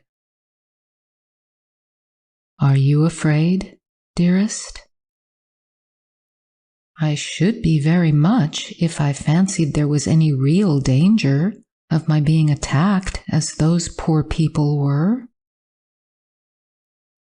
You are afraid to die? Yes, everyone is. But to die as lovers may, to die together, so that they may live together. Girls are caterpillars while they live in the world, to be finally butterflies when the summer comes. But in the meantime, there are grubs and larvae, don't you see? Each with their peculiar propensities, necessities, and structure. So says Monsieur Buffon in his big book in the next room. Later in the day, the doctor came and was closeted with Papa for some time. He was a skillful man of 60 and upwards. He wore powder and shaved his pale face as smooth as a pumpkin. He and Papa emerged from the room together, and I heard Papa laugh and say as they came out, "Well, I do wonder at a wise man like you. What do you say to hippogriffs and dragons?" The doctor was smiling and made answer, shaking his head, "Nevertheless, life and death are mysterious states, and we know little of the resources of either." And so they walked on, and I heard no more. I did not then know what the doctor had been broaching, but I think I guess it now. End of Chapter 4. Chapter 5. A Wonderful Likeness. This evening there arrived from Graz the grave, dark-faced son of the picture cleaner, with a horse and cart laden with 2 large packing cases, having many pictures in each. It was a journey of 10 leagues, and whenever a messenger arrived at the Schloss from our little capital of Graz, we used to crowd about him in the hall to hear the news. This arrival created in our secluded quarters quite a sensation. The cases remained in the hall, and the messenger was taken charge of by the servants till he had eaten his supper. Then, with assistants, and armed with hammer, chisel, and turnscrew, he met us in the hall, where we had assembled to witness the unpacking of the cases. Carmilla sat, looking listlessly on, while one after the other the old pictures, nearly all portraits, which had undergone the process of renovation, were brought to light. My mother was of an old Hungarian family, and most of these pictures, which were about to be restored to their places, had come to us through her. My father had a list in his hand from which he read as the artist rummaged out the corresponding numbers. I don't know that the pictures were very good, but they were undoubtedly very old, and some of them very curious also. They had, for the most part, the merit of being now seen by me, I may say, for the first time, for the smoke and dust of time had all but obliterated them. "There is a picture that I have not seen yet," said my father. In one corner, at the top of it, is the name, as well as I could read, Marcia Karnstein, and the date 1698, and I am curious to see how it has turned out. I remembered it. It was a small picture, about 1.5 feet high, and nearly square, without a frame. But it was so blackened by age that I could not make it out. The artist now produced it with evident pride. It was quite beautiful. It was startling. It seemed to live. It was the effigy of Carmilla. "Carmilla, dear, here is an absolute miracle. Here you are, living, smiling, ready to speak in this picture. Isn't it beautiful, Papa? And see, even the little mole on her throat." My father laughed and said, "Certainly, it is a wonderful likeness." But he looked away, and, to my surprise, seemed but little struck by it, and went on talking to the picture cleaner, who was also something of an artist, and discoursed with intelligence about the portraits or other works which his art had just brought into light and color, while I was more and more lost in wonder the more I looked at the picture. "Will you let me hang this picture in my room, Papa?" I asked. "Certainly, dear," said he, smiling. "I'm very glad you think it so like. It must be prettier even than I thought it, if it is." The young lady did not acknowledge this pretty speech, did not seem to hear it. She was leaning back in her seat, her fine eyes under their long lashes gazing on me in contemplation, and she smiled in a kind of rapture. "And now you can read quite plainly the name that is written in the corner. It is not Marcia. It looks as if it was done in gold. The name is Mircalla, Countess Karnstein. And this is a little coronet, over and underneath A.D. 1698. I am descended from the Karnsteins. That is, Mamma was. Ah, said the lady languidly. So am I think. A very long descent, very ancient.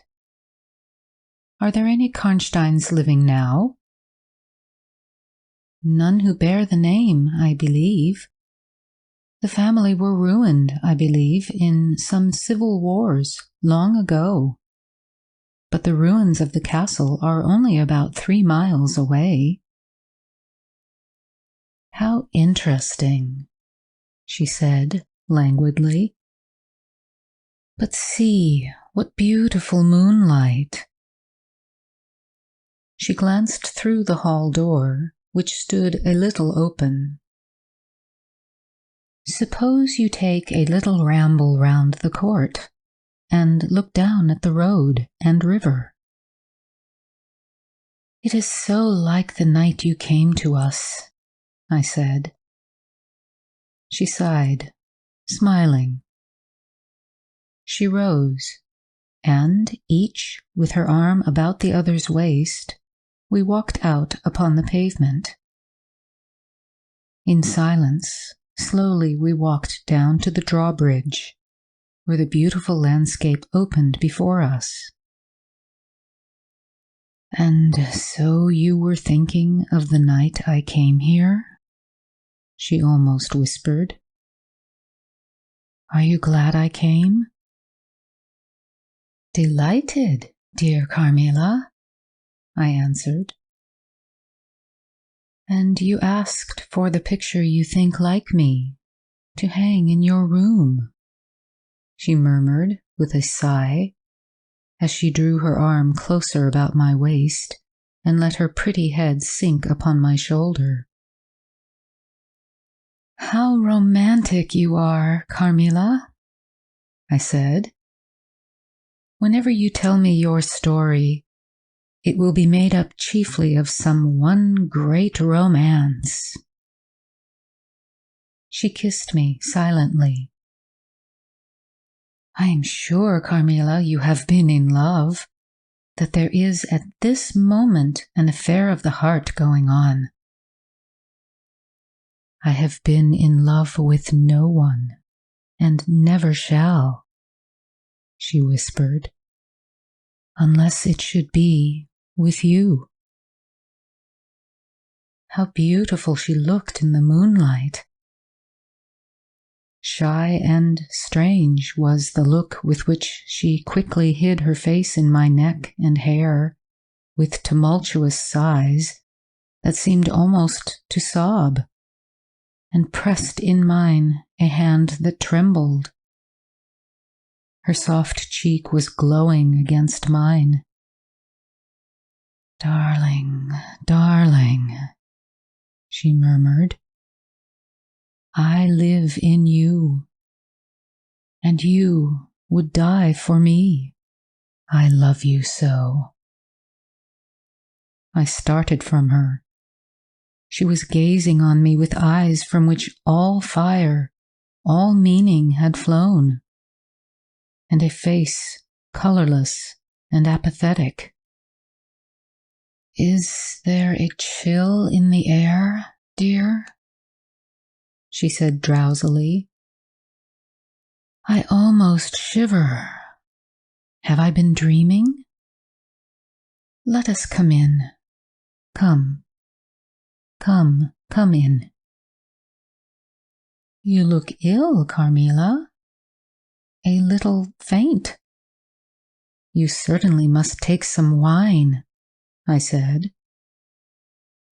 Yes, I will. I'm better now. I shall be quite well in a few minutes. Yes, do give me a little wine, answered Carmilla as we approached the door. Let us look again for a moment. It is the last time, perhaps, I shall see the moonlight with you. How do you feel now, dear Carmilla? Are you really better? I asked. I was beginning to take alarm. lest she should have been stricken with the strange epidemic that they said had invaded the country about us. Papa would be grieved beyond measure, I added, if he thought you were ever so little ill without immediately letting us know. We have a very skillful doctor near us, the physician who was with Papa today. I'm sure he is. I know how kind you all are. But, dear child, I am quite well again. There is nothing ever wrong with me, but a little weakness. People say I am languid. I am incapable of exertion. I can scarcely walk as far as a child of 3 years old. And every now and then, the little strength I have falters, and I become as you have just seen me. But after all, I am very easily set up again. In a moment, I am perfectly myself. See how I have recovered. So indeed she had, and she and I talked a great deal, and very animated she was, and the remainder of that evening passed without any recurrence of what I called her infatuations. I mean her crazy talk and looks, which embarrassed and even frightened me. But there occurred that night an event which gave my thoughts quite a new turn, and seemed to startle even Carmilla's languid nature into momentary energy. End of Chapter 5. Chapter 6. A Very Strange Agony. When we got into the drawing room, and had sat down to our coffee and chocolate, although Carmilla did not take any, she seemed quite herself again. And Madame and Mademoiselle de La Fontaine joined us and made a little card party, in the course of which Papa came in for what he called his dish of tea. When the game was over, he sat down beside Carmilla on the sofa and asked her, a little anxiously, whether she had heard from her mother since her arrival. She answered, no. He then asked whether she knew where a letter would reach her at present. I cannot tell, she answered ambiguously. But I have been thinking of leaving you. You have been already too hospitable and too kind to me. I have given you an infinity of trouble, and I should wish to take a carriage tomorrow and post in pursuit of her. I know where I shall ultimately find her, although I dare not yet tell you. But you must not dream of any such thing, exclaimed my father, to my great relief. We can't afford to lose you so, and I won't consent to your leaving us except under the care of your mother, who was so good as to consent to your remaining with us till she should herself return. I should be quite happy if I knew that you heard from her. But this evening, the accounts of the progress of the mysterious disease that has invaded our neighborhood grow even more alarming. And, my beautiful guest, I do feel the responsibility, unaided by advice from your mother, very much. But I shall do my best. And one thing is certain, that you must not think of leaving us without her distinct direction to that effect. We should suffer too much in parting from you to consent to it easily. "Thank you, sir, 1,000 times for your hospitality," she answered, smiling bashfully. "You have all been too kind to me. I have seldom been so happy in all my life before as in your beautiful chateau, under your care, and in the society of your dear daughter." So he gallantly, in his old-fashioned way, kissed her hand, smiling, and pleased at her little speech. I accompanied Carmilla as usual to her room, and sat and chatted with her while she was preparing for bed. "Do you think," I said at length, "that you will ever confide fully in me?" She turned round, smiling, but made no answer, only continued to smile on me. "You won't answer that?" I said. "You can't answer pleasantly. I ought not to have asked you." "You were quite right to ask me that, or anything. You do not know how dear you are to me, or you could not think any confidence too great to look for.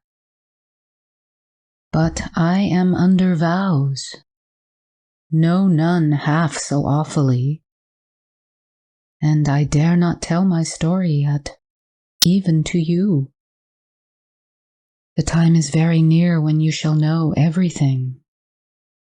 You will think me cruel, very selfish, but love is always selfish. The more ardent, the more selfish. How jealous I am, you cannot know. You must come with me, loving me, to death, or else hate me, and still come with me, and hating me through death and after. There is no such word as indifference in my apathetic nature."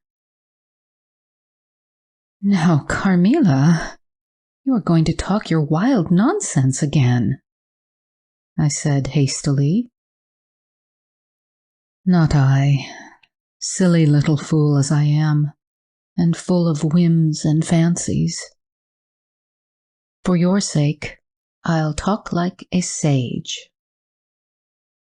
Were you ever at a ball?" "No. How you do run on! What is it like? How charming it must be!" "I almost forget. It is years ago."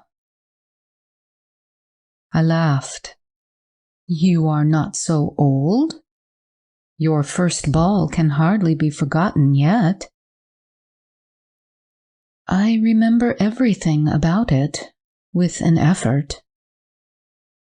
I see it all as divers see what is going on above them, through a medium, dense, rippling, but transparent. There occurred that night what has confused the picture and made its colors faint. I was all but assassinated in my bed, wounded, here." She touched her breast. "And was never the same since." "Were you near dying?" "Yes, very. A cruel love, strange love, that would have taken my life. Love will have its sacrifices. No sacrifice without blood. Let us go to sleep now. I feel so lazy. How can I get up just now and lock my door?" She was lying with her tiny hands buried in her rich, wavy hair, under her cheek, her little head upon the pillow, and her glittering eyes followed me wherever I moved, with a kind of shy smile that I could not decipher. I bid her good night, and crept from the room with an uncomfortable sensation. I often wondered whether our pretty guest ever said her prayers. I certainly had never seen her upon her knees. In the morning, she never came down until long after our family prayers were over. And at night, she never left the drawing room to attend our brief evening prayers in the hall. If it had not been that it had casually come out in one of our careless talks that she had been baptized, I should have doubted her being a Christian.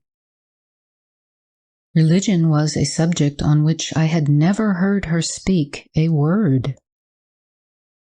If I had known the world better, this particular neglect or antipathy would not have so much surprised me. The precautions of nervous people are infectious, and persons of a like temperament are pretty sure, after a time, to imitate them. I had adopted Carmilla's habit of locking her bedroom door, having taken into my head all her whimsical alarms about midnight invaders and prowling assassins. I had also adopted her precaution of making a brief search through her room, to satisfy herself that no lurking assassin or robber was ensconced. These wise measures taken, I got into my bed and fell asleep. A light was burning in my room. This was an old habit, of very early date, and which nothing could have tempted me to dispense with. Thus fortified, I might take my rest in peace. But dreams come through stone walls, light up dark rooms, or darken light ones, and their persons make their exits and their entrances as they please, and laugh at locksmiths. I had a dream that night that was the beginning of a very strange agony. I cannot call it a nightmare, for I was quite conscious of being asleep. But I was equally conscious of being in my room and lying in bed precisely as I actually was. I saw, or fancied I saw, the room and its furniture just as I had seen it last, except that it was very dark, and I saw something moving round the foot of the bed, which at first I could not accurately distinguish. But I soon saw that it was a sooty black animal that resembled a monstrous cat. It appeared to me about 4 or 5 feet long, for it measured fully the length of the hearthrug as it passed over it, and it continued toing and froing with the lithe, sinister restlessness of a beast in a cage.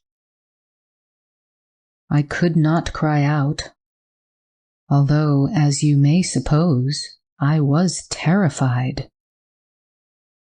Its pace was growing faster, and the room rapidly darker and darker, and at length so dark that I could no longer see anything of it but its eyes. I felt it spring lightly on the bed.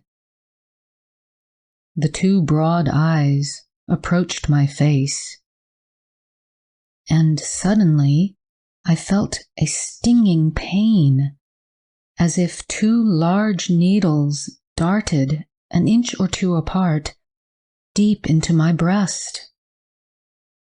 I waked with a scream. The room was lighted by the candle that burnt there all through the night, and I saw a female figure standing at the foot of the bed, a little at the right side. It was in a dark, loose dress, and its hair was down and covered its shoulders. A block of stone could not have been more still. There was not the slightest stir of respiration. As I stared at it, the figure appeared to have changed its place, and was now nearer the door. Then, close to it, the door opened, and it passed out. I was now relieved and able to breathe and move.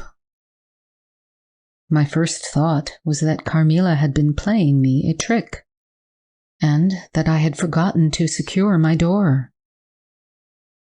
I hastened to it, and found it locked, as usual, on the inside.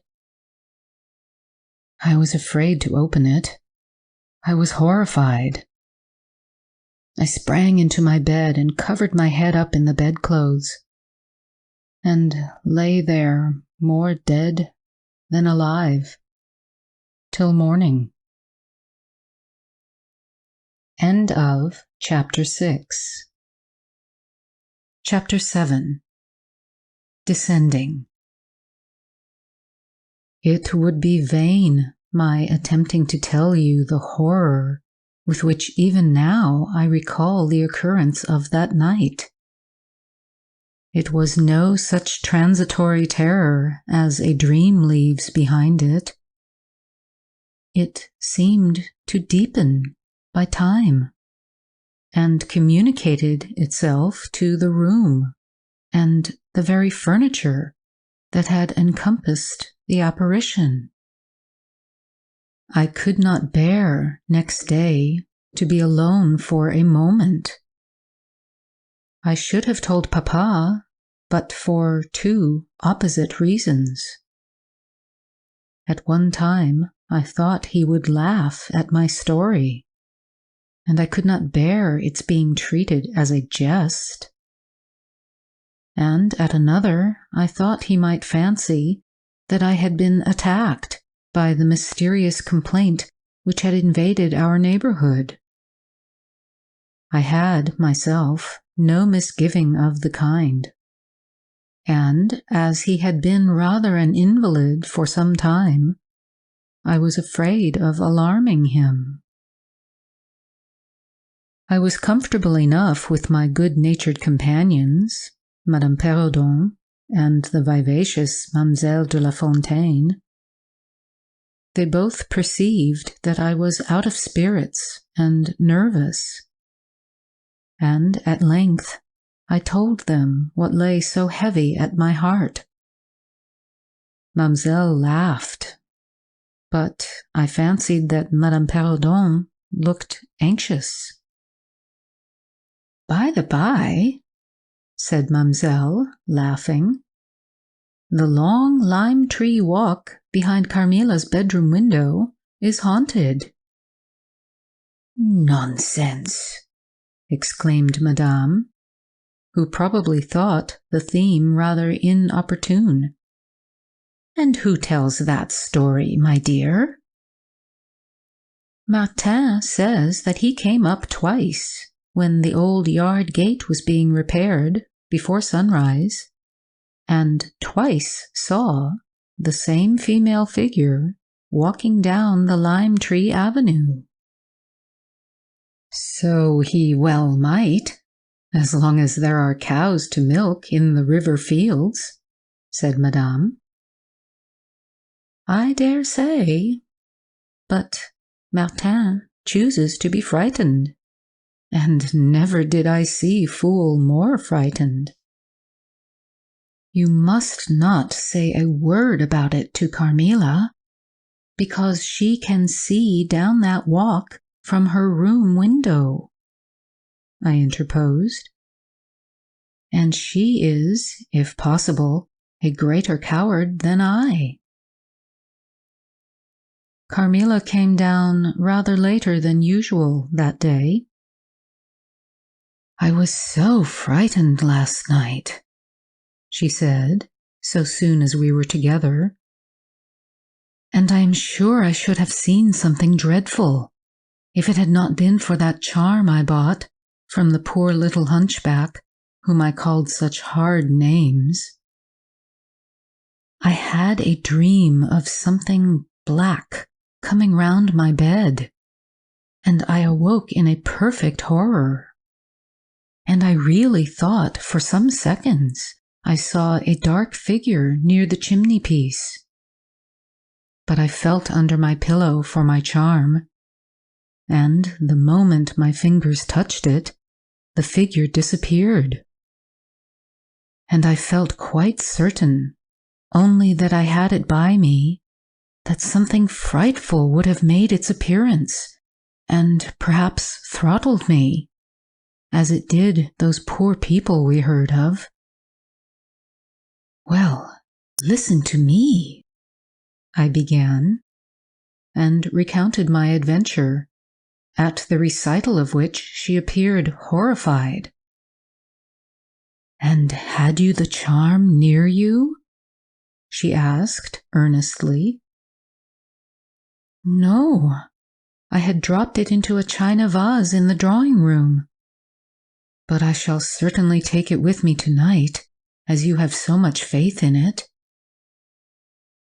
At this distance of time, I cannot tell you, or even understand, how I overcame my horror so effectually as to lie alone in my room that night. I remember distinctly that I pinned the charm to my pillow. I fell asleep almost immediately, and slept even more soundly than usual all night. Next night I passed as well. My sleep was delightfully deep and dreamless. But I wakened with a sense of lassitude and melancholy, which, however, did not exceed a degree that was almost luxurious. "Well, I told you so," said Carmilla, when I described my quiet sleep. "I had such delightful sleep myself last night. I pinned the charm to the breast of my nightdress. It was too far away the night before. I am quite sure it was all fancy, except the dreams. I used to think that evil spirits made dreams, but our doctor told me it is no such thing. Only a fever passing by, or some other malady, as they often do, he said, knocks at the door, and, not being able to get in, passes on with that alarm." "And what do you think the charm is?" said I. "It has been fumigated or immersed in some drug, and is an antidote against the malaria," she answered. "Then it acts only on the body?" "Certainly. You don't suppose that evil spirits are frightened by bits of ribbon or the perfumes of a druggist's shop? No. These complaints, wandering in the air, begin by trying the nerves, and so infect the brain. But before they can seize upon you, the antidote repels them. That, I am sure, is what the charm has done for us. It is nothing magical. It is simply natural. I should have been happier if I could have quite agreed with Carmilla. But I did my best, and the impression was a little losing its force.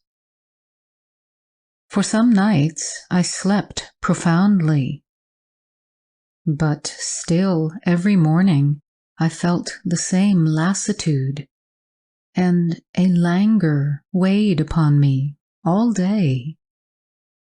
I felt myself a changed girl.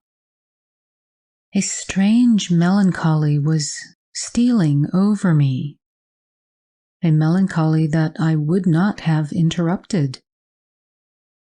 Dim thoughts of death began to open, and an idea that I was slowly sinking took gentle and somehow not unwelcome possession of me. If it was sad, the tone of mind which this induced was also sweet. Whatever it might be, my soul acquiesced in it. I would not admit that I was ill. I would not consent to tell my papa, or to have the doctor sent for. Carmilla became more devoted to me than ever, and her strange paroxysms of languid adoration more frequent. She used to gloat on me with increasing ardor the more my strength and spirits waned.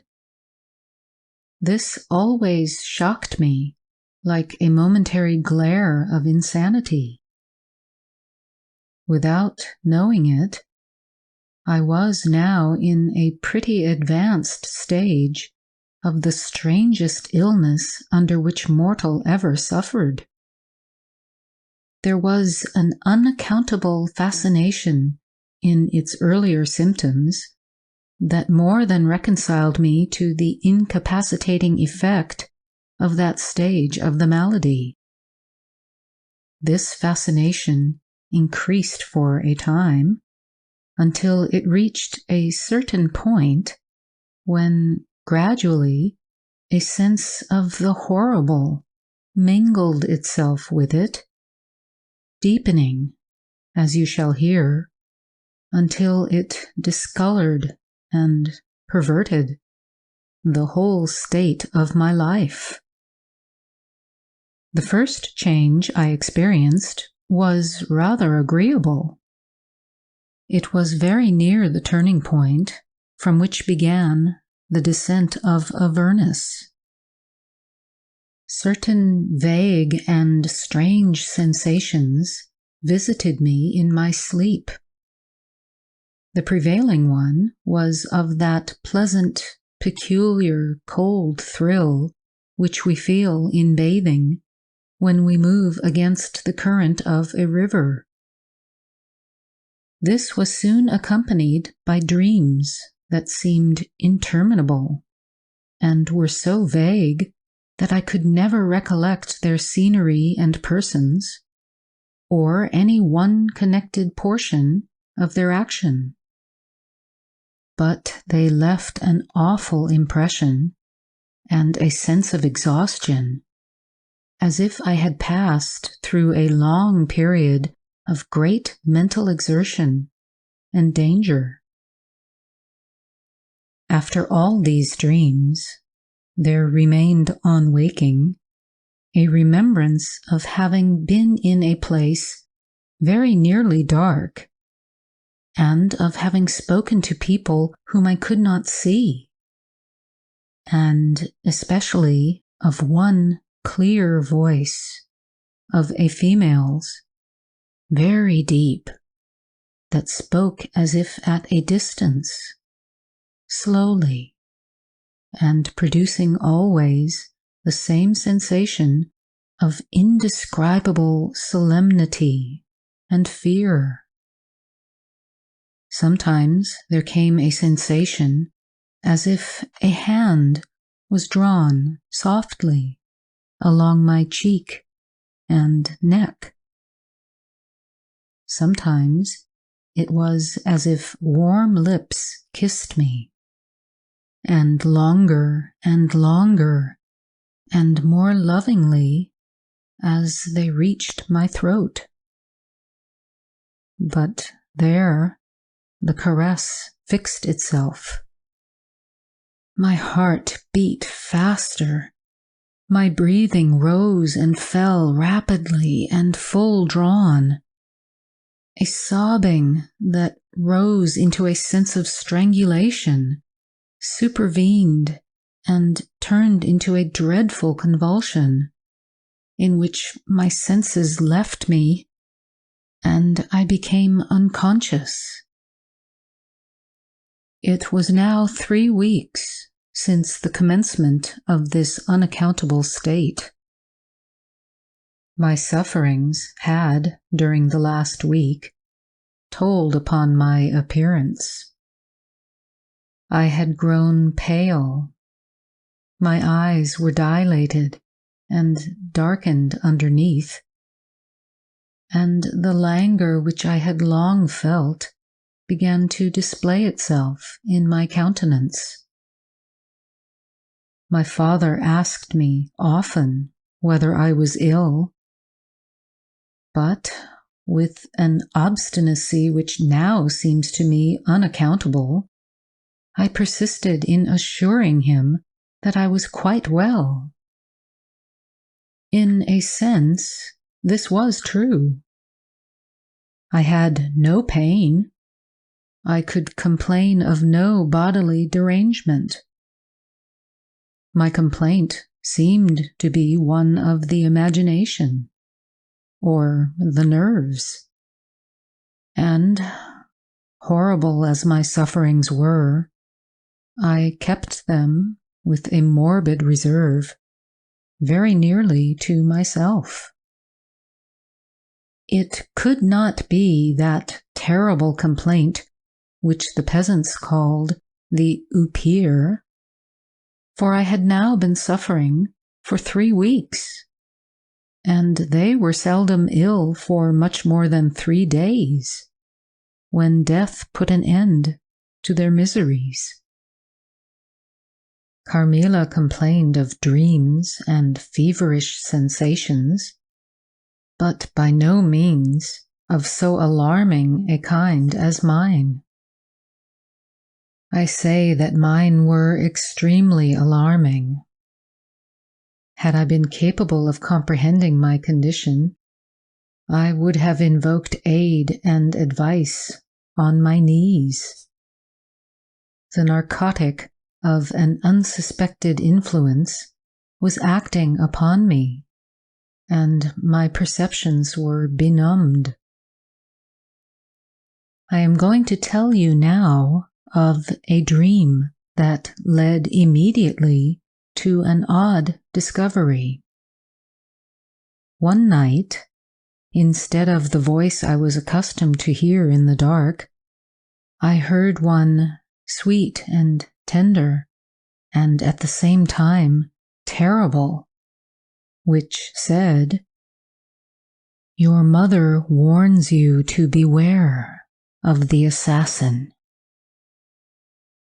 At the same time, a light unexpectedly sprang up, and I saw Carmilla, standing near the foot of my bed in her white nightdress, bathed from her chin to her feet in one great stain of blood. I wakened with a shriek, possessed with the one idea that Carmilla was being murdered. I remember springing from my bed, and my next recollection is that of standing on the lobby, crying for help. Madame and Mademoiselle came scurrying out of their rooms in alarm.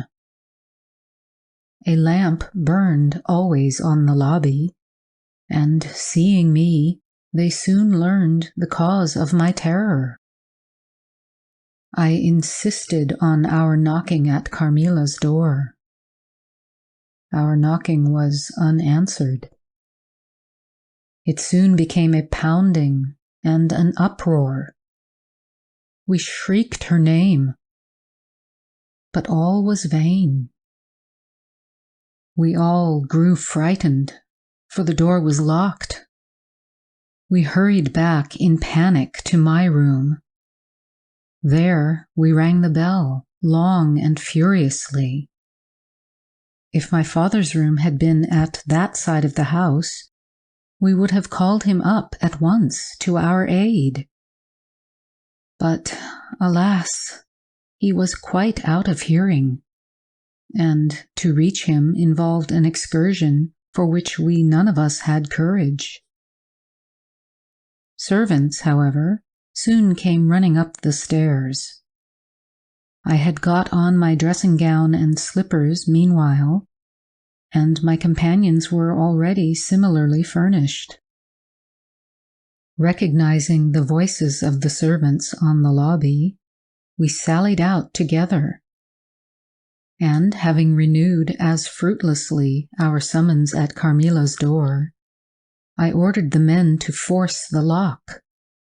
They did so, and we stood, holding our lights aloft in the doorway, and so stared into the room. We called her by name, but there was still no reply. We looked round the room. Everything was undisturbed. It was exactly in the state in which I had left it on bidding her good night. But Carmilla was gone. End of Chapter 7. Chapter 8. Search. At sight of the room, perfectly undisturbed except for our violent entrance, we began to cool a little, and soon recovered our senses sufficiently to dismiss the men. It had struck Mademoiselle that possibly Carmilla had been wakened by the uproar at her door, and in her first panic had jumped from her bed and had hid herself in a press or behind a curtain, from which she could not, of course, emerge until the major domo and his myrmidons had withdrawn. We now recommenced our search and began to call her name again. It was all to no purpose. Our perplexity and agitation increased. We examined the windows, but they were secured. I implored of Carmilla, if she had concealed herself, to play this cruel trick no longer, to come out and to end our anxieties. It was all useless. I was by this time convinced that she was not in the room, nor in the dressing room, the door of which was still locked on this side. She could not have passed it. I was utterly puzzled. Had Carmilla discovered one of those secret passages which the old housekeeper said were known to exist in the Schloss, although the tradition of their exact situation had been lost? A little time would, no doubt, explain all, utterly perplexed as for the present we were. It was past 4 o'clock, and I preferred passing the remaining hours of darkness in Madame's room. Daylight brought no solution of the difficulty. The whole household, with my father at its head, was in a state of agitation next morning. Every part of the chateau was searched. The grounds were explored. No trace of the missing lady could be discovered. The stream was about to be dragged. My father was in distraction. What a tale to have to tell the poor girl's mother on her return. I, too, was almost beside myself, though my grief was quite of a different kind. The morning was passed in alarm and excitement. It was now 1 o'clock, and still no tidings. I ran up to Carmilla's room and found her standing at her dressing table. I was astounded. I could not believe my eyes. She beckoned me to her with her pretty finger in silence. Her face expressed extreme fear. I ran to her in an ecstasy of joy. I kissed and embraced her again and again. I ran to the bell and rang it vehemently to bring others to the spot who might at once relieve my father's anxiety. "Dear Carmilla, what has become of you all this time? We have been in agonies of anxiety about you," I exclaimed. "Where have you been? How did you come back?" "Last night has been a night of wonders," she said. "For mercy's sake, explain all you can." "It was past 2 last night," she said, "when I went to sleep as usual in my bed, with my doors locked, that of the dressing room and that opening upon the gallery. My sleep was uninterrupted, and so far as I know, dreamless. But I woke just now on the sofa in the dressing room there, and I found the door between the rooms open, and the other door forced. How could all this have happened without my being wakened? It must have been accompanied with a great deal of noise, and I am particularly easily wakened. And how could I have been carried out of my bed without my sleep having been interrupted? I, whom the slightest stir startles." By this time, Mademoiselle, my father, and a number of the servants were in the room. Carmilla was, of course, overwhelmed with inquiries, congratulations, and welcomes. She had but one story to tell, and seemed the least able of all the party to suggest any way of accounting for what had happened. My father took a turn up and down the room, thinking.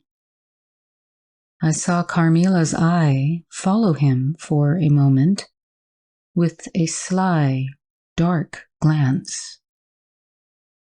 When my father had sent the servants away, Mademoiselle having gone in search of a little bottle of valerian and sal volatile, and there being no one now in the room with Carmilla, except my father, Madame, and myself, he came to her thoughtfully, took her hand very kindly, led her to the sofa, and sat down beside her.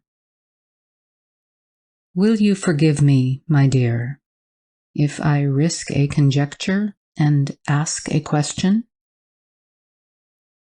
"Who can have a better right?" she said. "Ask what you please, and I will tell you everything. But my story is simply one of bewilderment and darkness. I know absolutely nothing. Put any question you please. But you know, of course, the limitations Mamma has placed me under." "Perfectly, my dear child. I need not approach the topics on which she desires our silence. Now, the marvel of last night consists in your having been removed from your bed and your room without being wakened, and this removal having occurred apparently while the windows were still secured and the 2 doors locked upon the inside.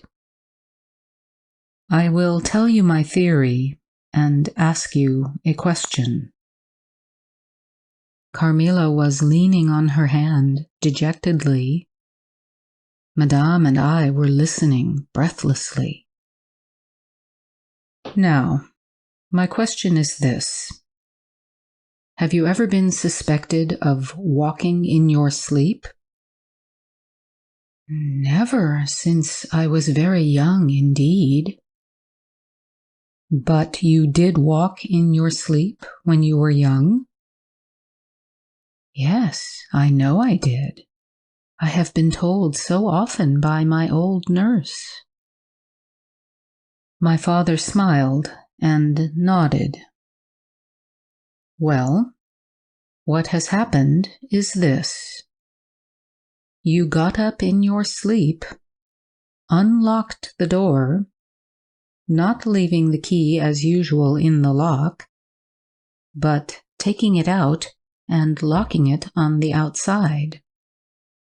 You again took the key out and carried it away with you to some one of the 25 rooms on this floor, or perhaps upstairs or downstairs.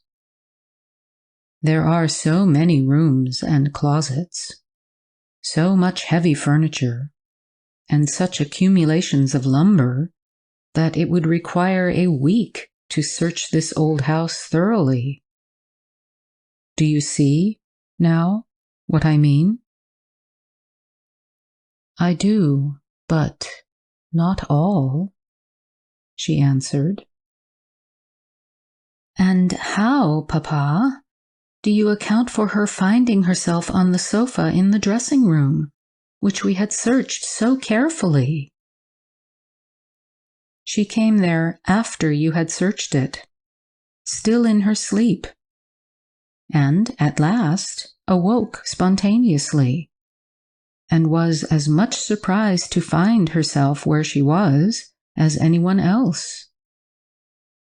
I wish all mysteries were as easily and innocently explained as yours, Carmilla, he said, laughing. And so we may congratulate ourselves on the certainty that the most natural explanation of the occurrence is one that involves no drugging, no tampering with locks, no burglars or poisoners or witches. Nothing that need alarm Carmilla or anyone else for our safety. Carmilla was looking charmingly. Nothing could be more beautiful than her tints. Her beauty was, I think, enhanced by that graceful languor that was peculiar to her.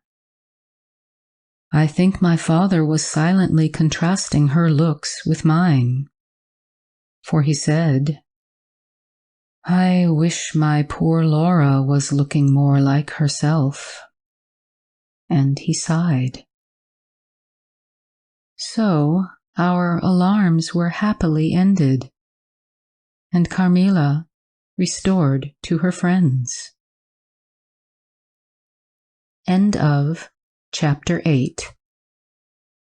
Chapter 9. The Doctor. As Carmilla would not hear of an attendant sleeping in her room, my father arranged that a servant should sleep outside her door, so that she would not attempt to make another such excursion without being arrested at her own door. That night passed quietly, and next morning early, the doctor, whom my father had sent for without telling me a word about it, arrived to see me. Madame accompanied me to the library, and there the grave little doctor, with white hair and spectacles, whom I mentioned before, was waiting to receive me. I told him my story, and as I proceeded, he grew graver and graver.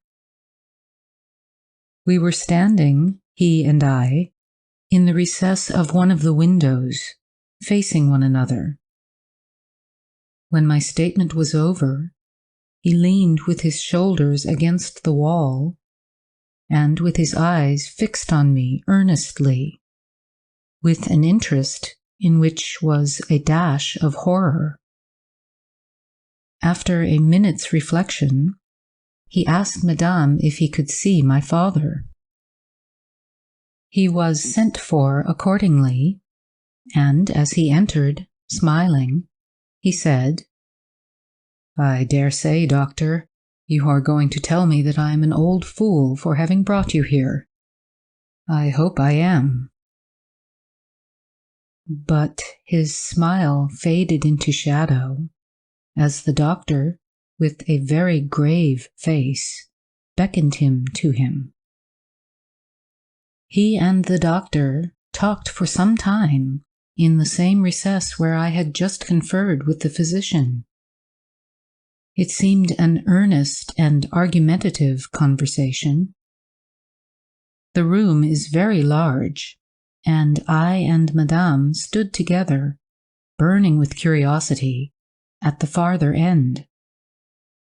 Not a word could we hear, however, for they spoke in a very low tone, and the deep recess of the window quite concealed the doctor from view, and very nearly my father, whose foot, arm, and shoulder only could we see. And the voices were, I suppose, all the less audible for the sort of closet which the thick wall and window formed. After a time, my father's face looked into the room. It was pale, thoughtful, and, I fancied, agitated. "Laura, dear, come here for a moment." "Madame, we shan't trouble you," the doctor says, "at present." Accordingly, I approached, for the first time a little alarmed, for although I felt very weak, I did not feel ill, and strength, one always fancies, is a thing that may be picked up when we please. My father held out his hand to me as I drew near, but he was looking at the doctor, and he said, "It certainly is very odd. I don't understand it quite. Laura, come here, dear. Now attend to Dr. Spielsberg and recollect yourself. You mentioned a sensation like that of 2 needles piercing the skin, somewhere about your neck, on the night when you experienced your first horrible dream. Is there still any soreness?" "None at all," I answered. "Can you indicate with your finger about the point at which you think this occurred?" "Very little below my throat. Here," I answered. I wore a morning dress which covered the place I pointed to. "Now you can satisfy yourself," said the doctor. "You won't mind your papa's lowering your dress a very little. It is necessary to detect a symptom of the complaint under which you have been suffering." I acquiesced.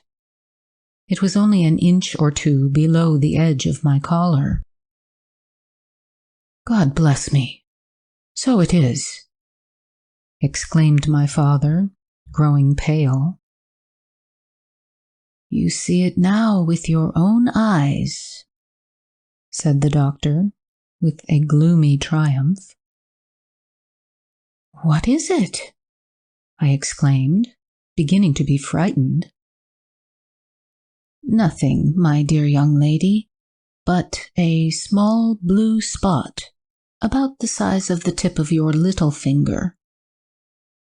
And now," he continued, turning to Papa, "the question is, what is best to be done?" "Is there any danger?" I urged in great trepidation. "I trust not, my dear," answered the doctor. "I don't see why you should not recover. I don't see why you should not begin immediately to get better. That is the point at which the sense of strangulation begins?" "Yes," I answered. "And recollect as well as you can, the same point was a kind of center of that thrill which you described just now, like the current of a cold stream running against you?" "It may have been. I think it was." "Aye, you see," he added, turning to my father. "Shall I say a word to Madame?" "Certainly," said my father. He called Madame to him and said, "I find my young friend here far from well. It won't be of any great consequence, I hope. But it will be necessary that some steps be taken, which I will explain by and by. But in the meantime, Madame, you will be so good as not to let Miss Laura be alone for one moment. That is the only direction I need give for the present. It is indispensable." "We may rely upon your kindness, Madame, I know," added my father. Madame satisfied him eagerly. "And you, dear Laura, I know you will observe the doctor's direction. I shall have to ask your opinion upon another patient, whose symptoms slightly resemble those of my daughter, that have just been detailed to you. Very much milder in degree, but I believe quite of the same sort. She is a young lady, our guest. But as you say you will be passing this way again this evening, you can't do better than to take your supper here, and you can then see her. She does not come down till the afternoon." "I thank you," said the doctor. "I shall be with you then at about 7 this evening." And then they repeated their directions to me and to Madame, and with this parting charge, my father left us, and walked out with the doctor. And I saw them pacing together, up and down between the road and the moat, on the grassy platform in front of the castle, evidently absorbed in earnest conversation. The doctor did not return. I saw him mount his horse there, take his leave, and ride away eastward through the forest. Nearly at the same time, I saw the man arrive from Dranfield with the letters, and dismount and hand the bag to my father. In the meantime, Madame and I were both busy, lost in conjecture as to the reasons of the singular and earnest direction which the doctor and my father had concurred in imposing.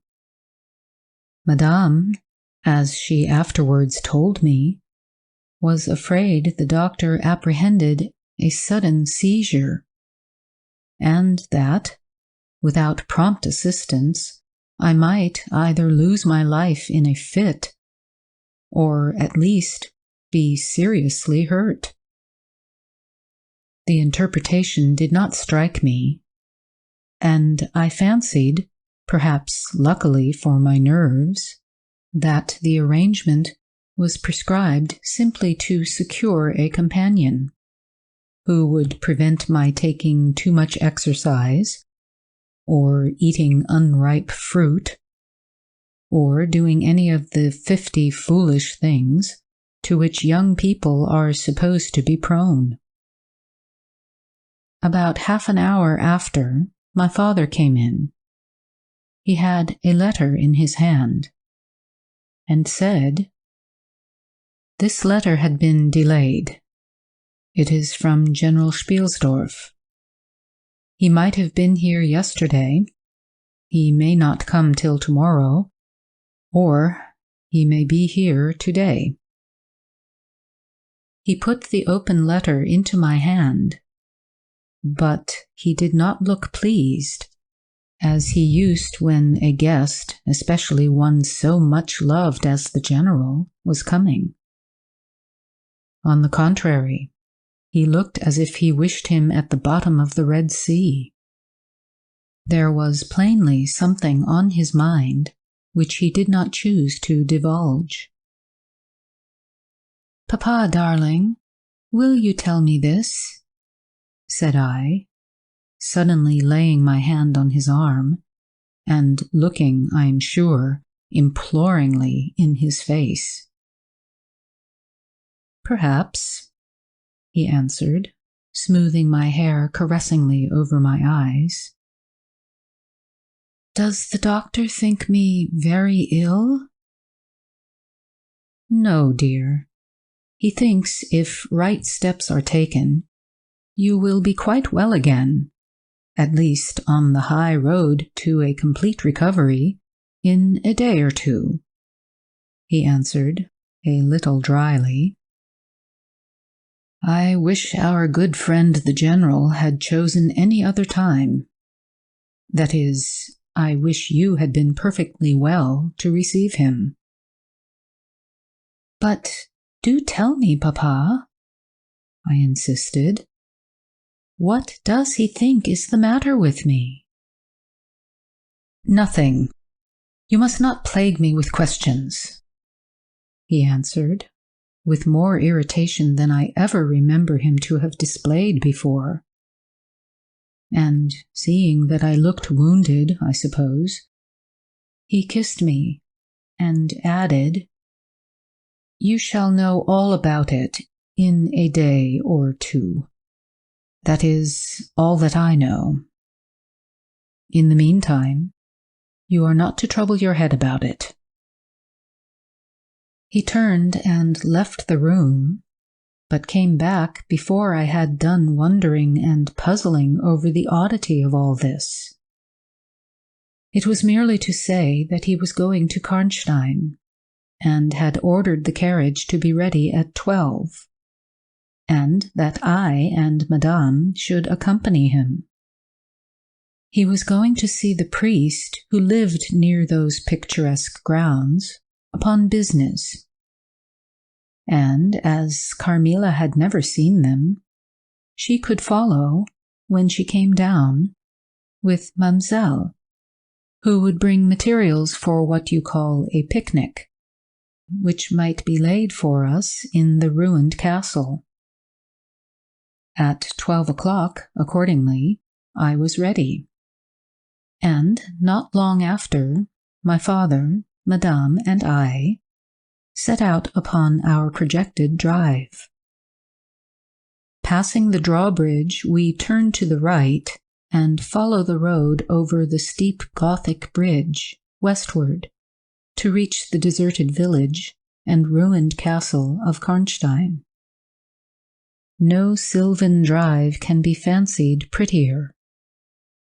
The ground breaks into gentle hills and hollows, all clothed with beautiful wood, totally destitute of the comparative formality which artificial planting and early culture and pruning impart.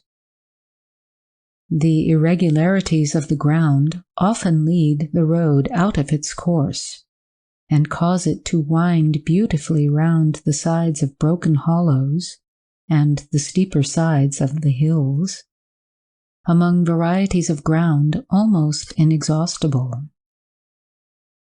Turning one of these points, we suddenly encountered our old friend, the General, riding towards us, attended by a mounted servant. His portmanteaus were following in a hired wagon, such as we term a cart. The General dismounted as we pulled up, and, after the usual greetings, was easily persuaded to accept the vacant seat in the carriage, and send his horse on with his servant to the Schloss. End of Chapter 9. Chapter 10. Bereaved. It was about 10 months since we had last seen him, but that time had sufficed to make an alteration of years in his appearance. He had grown thinner. Something of gloom and anxiety had taken the place of that cordial serenity which used to characterize his features. His dark blue eyes, always penetrating, now gleamed with a sterner light from under his shaggy gray eyebrows. It was not such a change as grief alone usually induces, and angrier passions seemed to have had their share in bringing it about. We had not long resumed our drive when the General began to talk, with his usual soldierly directness, of the bereavement, as he termed it, which he had sustained in the death of his beloved niece and ward. And he then broke out in a tone of intense bitterness and fury, inveighing against the hellish arts to which she had fallen a victim, and expressing with more exasperation than piety his wonder that heaven should tolerate so monstrous an indulgence of the lusts and malignity of hell. My father, who saw at once that something very extraordinary had befallen, asked him, if not too painful to him, to detail the circumstances which he thought justified the strong terms in which he expressed himself. "I should tell you all with pleasure," said the General, "but you would not believe me." "Why should I not?" he asked.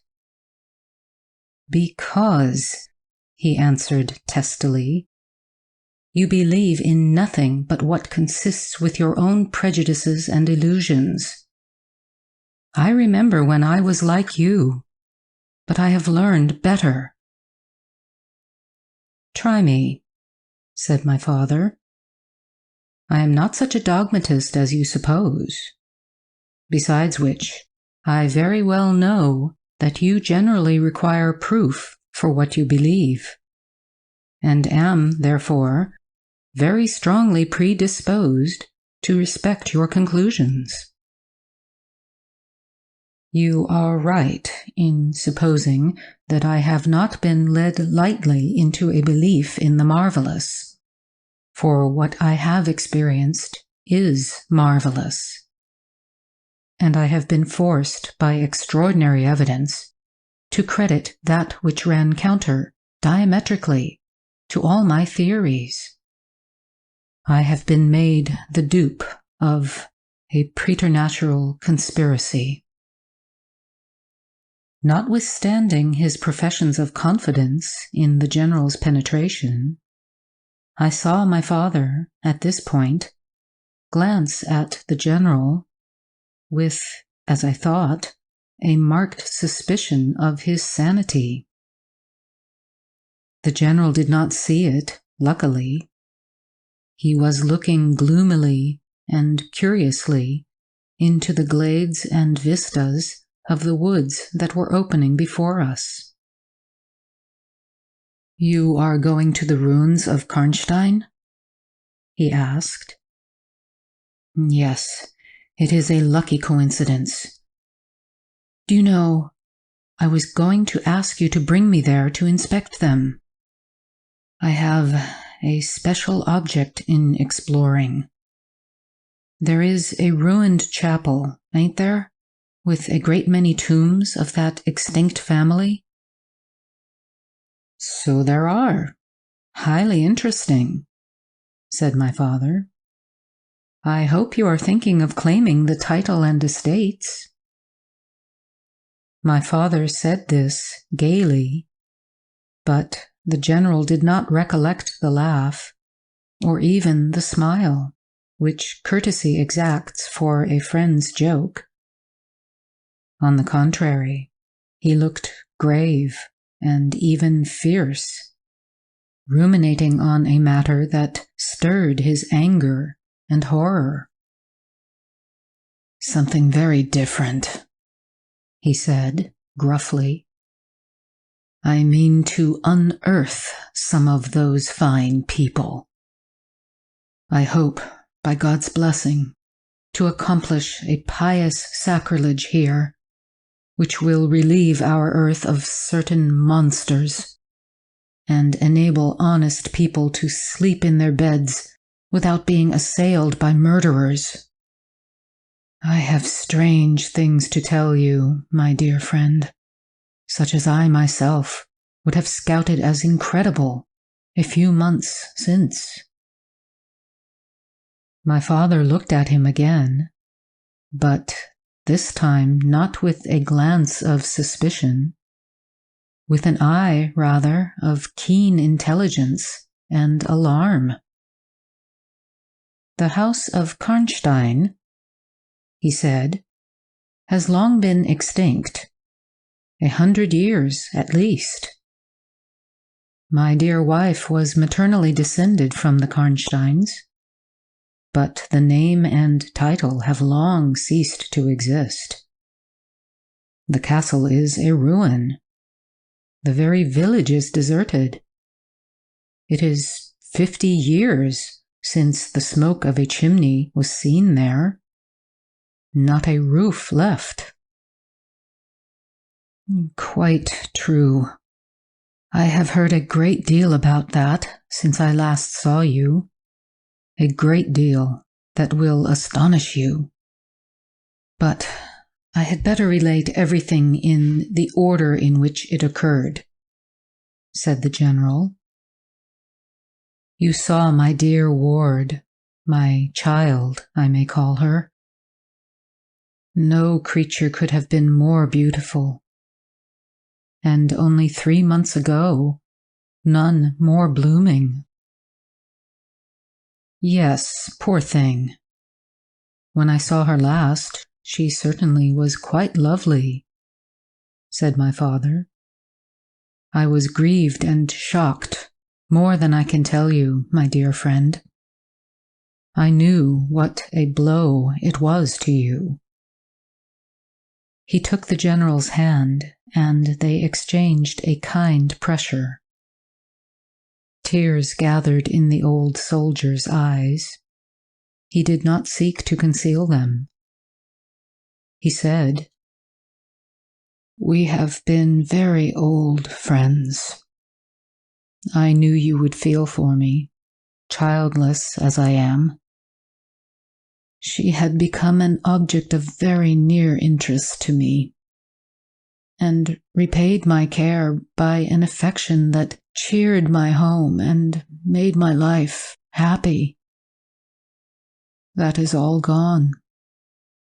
The years that remain to me on earth may not be very long, but by God's mercy I hope to accomplish a service to mankind before I die, and to subserve the vengeance of heaven upon the fiends who have murdered my poor child in the spring of her hopes and beauty. You said just now that you intended relating everything as it occurred, said my father. Pray do. I assure you that it is not mere curiosity that prompts me. By this time, we had reached the point at which the Drunstall road, by which the general had come, diverges from the road which we were traveling to Karnstein. How far is it to the ruins? Inquired the general, looking anxiously forward. About half a league, answered my father. Pray, let us hear the story you were so good as to promise. End of Chapter 10. Chapter 11. The Story. With all my heart, said the general with an effort. And after a short pause, in which to arrange his subject, he commenced one of the strangest narratives I ever heard. My dear child was looking forward with great pleasure to the visit you had been so good as to arrange for her, to your charming daughter. Here he made me a gallant but melancholy bow. In the meantime, we had an invitation to my old friend, the Count Karlsfeld, whose schloss is about 6 leagues to the other side of Karnstein. It was to attend the series of fêtes which, you remember, were given by him in honor of his illustrious visitor, the Grand Duke Charles. Yes, and very splendid, I believe, they were, said my father. Princely, but then his hospitalities are quite regal. He has Aladdin's lamp. The night from which my sorrow dates was devoted to a magnificent masquerade. The grounds were thrown open, the trees hung with colored lamps. There was such a display of fireworks as Paris itself had never witnessed. And such music. Music, you know, is my weakness. Such ravishing music.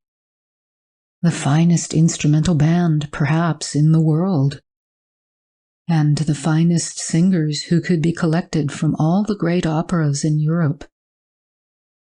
As you wandered through these fantastically illuminated grounds, the moonlighted chateau throwing a rosy light from its long rows of windows, you would suddenly hear these ravishing voices stealing from the silence of some grove or rising from boats upon the lake. I felt myself, as I looked and listened, carried back into the romance and poetry of my early youth.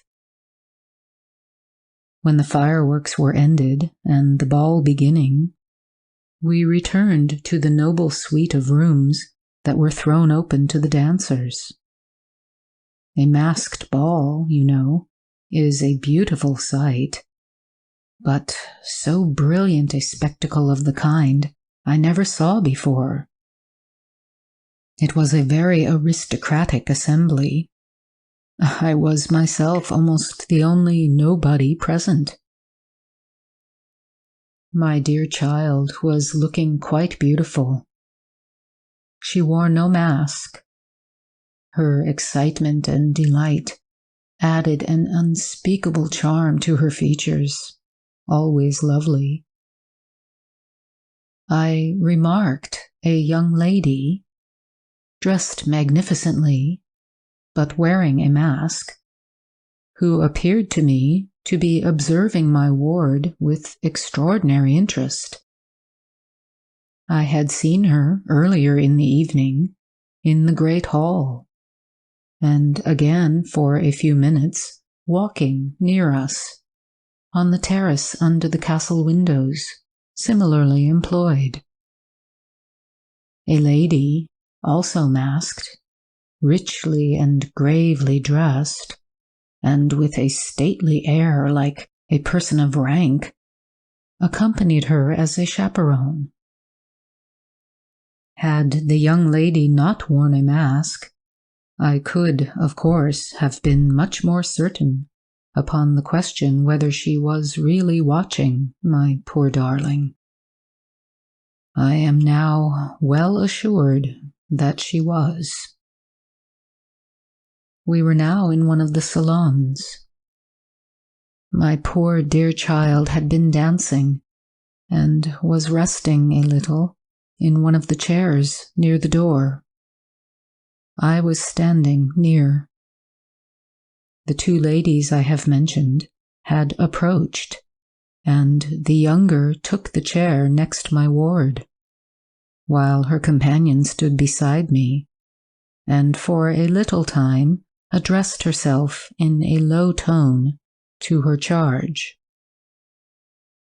Availing herself of the privilege of her mask, she turned to me, and in the tone of an old friend, and calling me by my name, opened a conversation with me, which piqued my curiosity a good deal.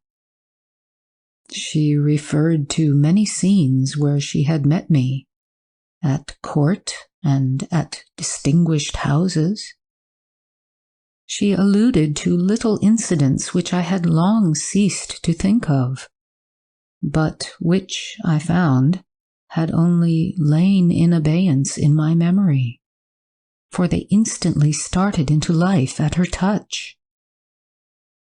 I became more and more curious to ascertain who she was at every moment. She parried my attempts to discover very adroitly and pleasantly. The knowledge she showed of many passages in my life seemed to me all but unaccountable, and she appeared to take a not unnatural pleasure in foiling my curiosity, and in seeing me flounder in my eager perplexity from one conjecture to another. In the meantime, the young lady, whom her mother called by the odd name of Millarca, when she once or twice addressed her, had, with the same ease and grace, got into conversation with my ward. She introduced herself by saying that her mother was a very old acquaintance of mine. She spoke of the agreeable audacity which a mask rendered practicable. She talked like a friend.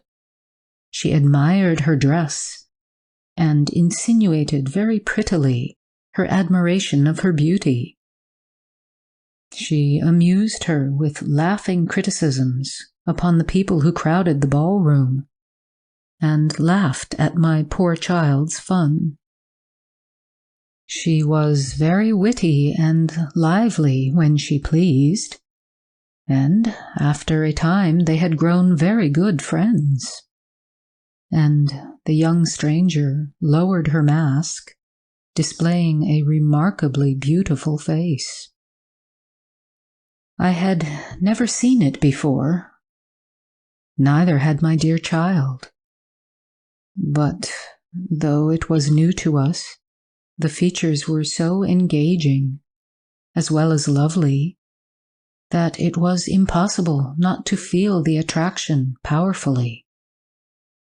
My poor girl did so. I never saw anyone so taken with another at first sight, unless, indeed, it was the stranger herself, who seemed quite to have lost her heart to her. In the meantime, availing myself of the license of a masquerade, I put not a few questions to the elder lady. "You have puzzled me utterly," I said, laughing. Is that not enough? Won't you now consent to stand on equal terms and do me the kindness to remove your mask? Can any request be more unreasonable? She replied. Ask a lady to yield an advantage. Besides, how do you know you should recognize me? Years make changes. As you see, I said with a bow, and I suppose a rather melancholy little laugh. As philosophers tell us, she said. And how do you know that a sight of my face would help you? I should take chance for that, I answered. It is vain trying to make yourself out an old woman. Your figure betrays you. Years, nevertheless, have passed since I saw you. Rather, since you saw me, for that is what I'm considering. Milarka, there, is my daughter. I cannot then be young, even in the opinion of people whom time has taught to be indulgent, and I may not like to be compared with what you remember me. You have no mask to remove. You can offer me nothing in exchange. My petition is to your pity to remove it, and mine to yours to let it stay where it is, she replied. Well then, at least you will tell me whether you are French or German. You speak both languages so perfectly. I don't think I shall tell you that, General. You intend a surprise, and are meditating the particular point of attack. At all events, you won't deny this, I said, that being honored by your permission to converse, I ought to know how to address you. Shall I say, Madame la Comtesse? She laughed, and she would, no doubt, have met me with another evasion. If, indeed, I can treat any occurrence in an interview every circumstance of which was prearranged, as I now believe, with the profoundest cunning, as liable to be modified by accident. As to that, she began, but she was interrupted, almost as she opened her lips, by a gentleman, dressed in black, who looked particularly elegant and distinguished, with this drawback, that his face was the most deadly pale I ever saw, except in death.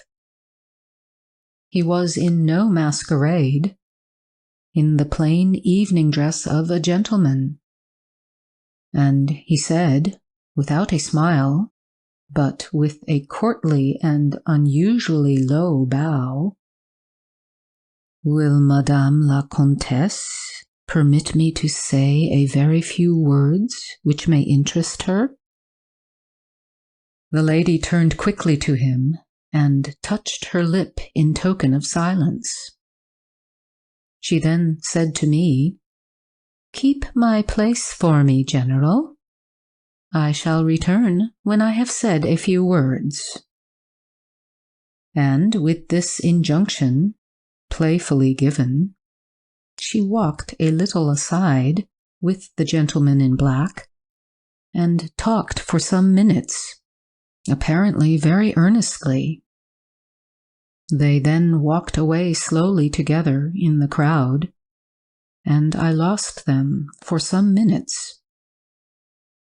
I spent the interval in cudgeling my brains for a conjecture as to the identity of the lady who seemed to remember me so kindly, and I was thinking of turning about and joining in the conversation between my pretty ward and the Countess's daughter, and trying whether, by the time she returned, I might not have a surprise in store for her, by having her name, title, chateau, and estates at my fingers' ends. But at this moment she returned, accompanied by the pale man in black, who said, "I shall return and inform Madame la Comtesse when her carriage is at the door." He withdrew with a bow. End of Chapter 11. Chapter 12. A Petition. "Then we are to lose Madame la Comtesse, but I hope only for a few hours," I said, with a low bow. "It may be that only, or it may be a few weeks. It was very unlucky, his speaking to me just now as he did. Do you now know me?" I assured her I did not. "You shall know me," she said, "but not at present. We are older and better friends than perhaps you suspect. I cannot yet declare myself. I shall, in 3 weeks, pass your beautiful Schloss, about which I have been making inquiries. I shall then look in upon you for an hour or two, and renew a friendship, which I never think of without 1,000 pleasant recollections. This moment, a piece of news has reached me like a thunderbolt. I must set out now, and travel by a devious route, nearly 100 miles, with all the dispatch I can possibly make. My perplexities multiply. I am only deterred by the compulsory reserve I practice, as to my name, from making a very singular request of you. My poor child has not quite recovered her strength. Her horse fell with her at a hunt which she had ridden out to witness. Her nerves have not yet recovered the shock, and our physician says that she must on no account exert herself for some time to come. We came here, in consequence, by very easy stages, hardly 6 leagues a day. I must now travel day and night on a mission of life and death, a mission the critical and momentous nature of which I shall be able to explain to you when we meet, as I hope we shall, in a few weeks, without the necessity of any concealment." She went on to make her petition, and it was in the tone of a person from whom such a request amounted to conferring, rather than seeking, a favor. This was only in manner, and, as it seemed, quite unconsciously. Than the terms in which it was expressed, nothing could be more deprecatory. It was simply that I would consent to take charge of her daughter during her absence. This was, all things considered, a strange, not to say an audacious request. She, in some sort, disarmed me by stating and admitting everything that could be urged against it, and throwing herself entirely upon my chivalry.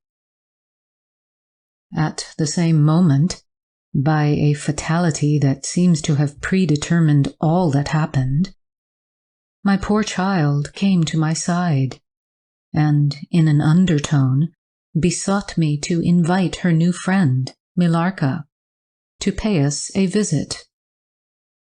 She had just been sounding her, and thought if her mamma would allow her, she would like it extremely. At another time, I should have told her to wait a little, until at least we knew who they were. But I had not a moment to think in. The two ladies assailed me together, and I must confess, the refined and beautiful face of the young lady, about which there was something extremely engaging, as well as the elegance and fire of high birth, determined me. And, quite overpowered, I submitted, and undertook, too easily, the care of the young lady, whom her mother called Millarca. The Countess beckoned to her daughter, who listened with grave attention, while she told her in general terms how suddenly and peremptorily she had been summoned, and also of the arrangement she had made for her, under my care, adding that I was one of her earliest and most valued friends. I made, of course, such speeches as the case seemed to call for, and found myself, on reflection, in a position which I did not half like. The gentleman in black returned, and very ceremoniously conducted the lady from the room. The demeanor of this gentleman was such as to impress me with the conviction that the Countess was a lady of very much more importance than her modest title alone might have led me to assume. Her last charge to me was that no attempt was to be made to learn more about her than I might have already guessed until her return. Our distinguished host, whose guest she was, knew her reasons. "But here," she said, "neither I nor my daughter could safely remain for more than a day. I removed my mask imprudently for a moment, about an hour ago, and too late I fancied you saw me. So I resolved to seek an opportunity of talking a little to you. Had I found that you had seen me, I would have thrown myself on your high sense of honor to keep my secret some weeks. As it is, I am satisfied that you did not see me. But if you now suspect, or on reflection should suspect, who I am, I commit myself, in like manner, entirely to your honor. My daughter will observe the same secrecy, and I well know that you will, from time to time, remind her, lest she should thoughtlessly disclose it." She whispered a few words to her daughter, kissed her hurriedly twice, and went away, accompanied by the pale gentleman in black, and disappeared in the crowd. "In the next room," said Millarca, "there is a window that looks upon the hall door. I should like to see the last of Mamma, and to kiss my hand to her." We assented, of course, and accompanied her to the window. We looked out and saw a handsome, old-fashioned carriage with a troop of couriers and footmen. We saw the slim figure of the pale gentleman in black, as he held a thick velvet cloak and placed it about her shoulders and threw the hood over her head. She nodded to him and just touched his hand with hers. He bowed low repeatedly as the door closed, and the carriage began to move. "She is gone," said Millarca with a sigh. "She is gone," I repeated to myself, for the first time, in the hurried moments that had elapsed since my consent, reflecting upon the folly of my act. "She did not look up," said the young lady, plaintively. "The Countess had taken off her mask, perhaps, and did not care to show her face," I said, "and she could not know that you were in the window." She sighed and looked in my face. She was so beautiful that I relented. I was sorry I had, for a moment, repented of my hospitality, and I determined to make her amends for the unavowed churlishness of my reception. The young lady, replacing her mask, joined my ward in persuading me to return to the grounds, where the concert was soon to be renewed. We did so, and walked up and down the terrace that lies under the castle windows. Millarca became very intimate with us, and amused us with lively descriptions and stories of most of the great people whom we saw upon the terrace. I liked her more and more every minute. Her gossip, without being ill-natured, was extremely diverting to me, who had been so long out of the great world. I thought what life she would give to our sometimes lonely evenings at home. This ball was not over until the morning sun had almost reached the horizon. It pleased the Grand Duke to dance till then, so loyal people could not go away or think of bed. We had just got through a crowded saloon when my ward asked me what had become of Millarca. I thought she had been by her side, and she fancied she was by mine.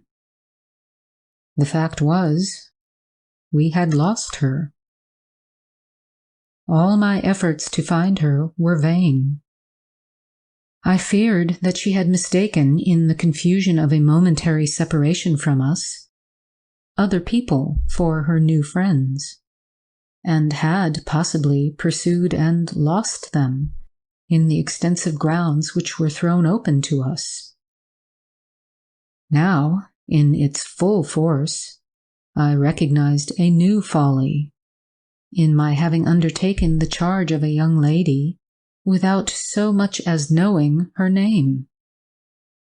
And, fettered as I was by promises, of the reasons for imposing which I knew nothing, I could not even point my inquiries by saying that the missing young lady was the daughter of the Countess who had taken her departure a few hours before. Morning broke. It was clear daylight before I gave up my search. It was not till near 2 o'clock next day that we heard anything of my missing charge.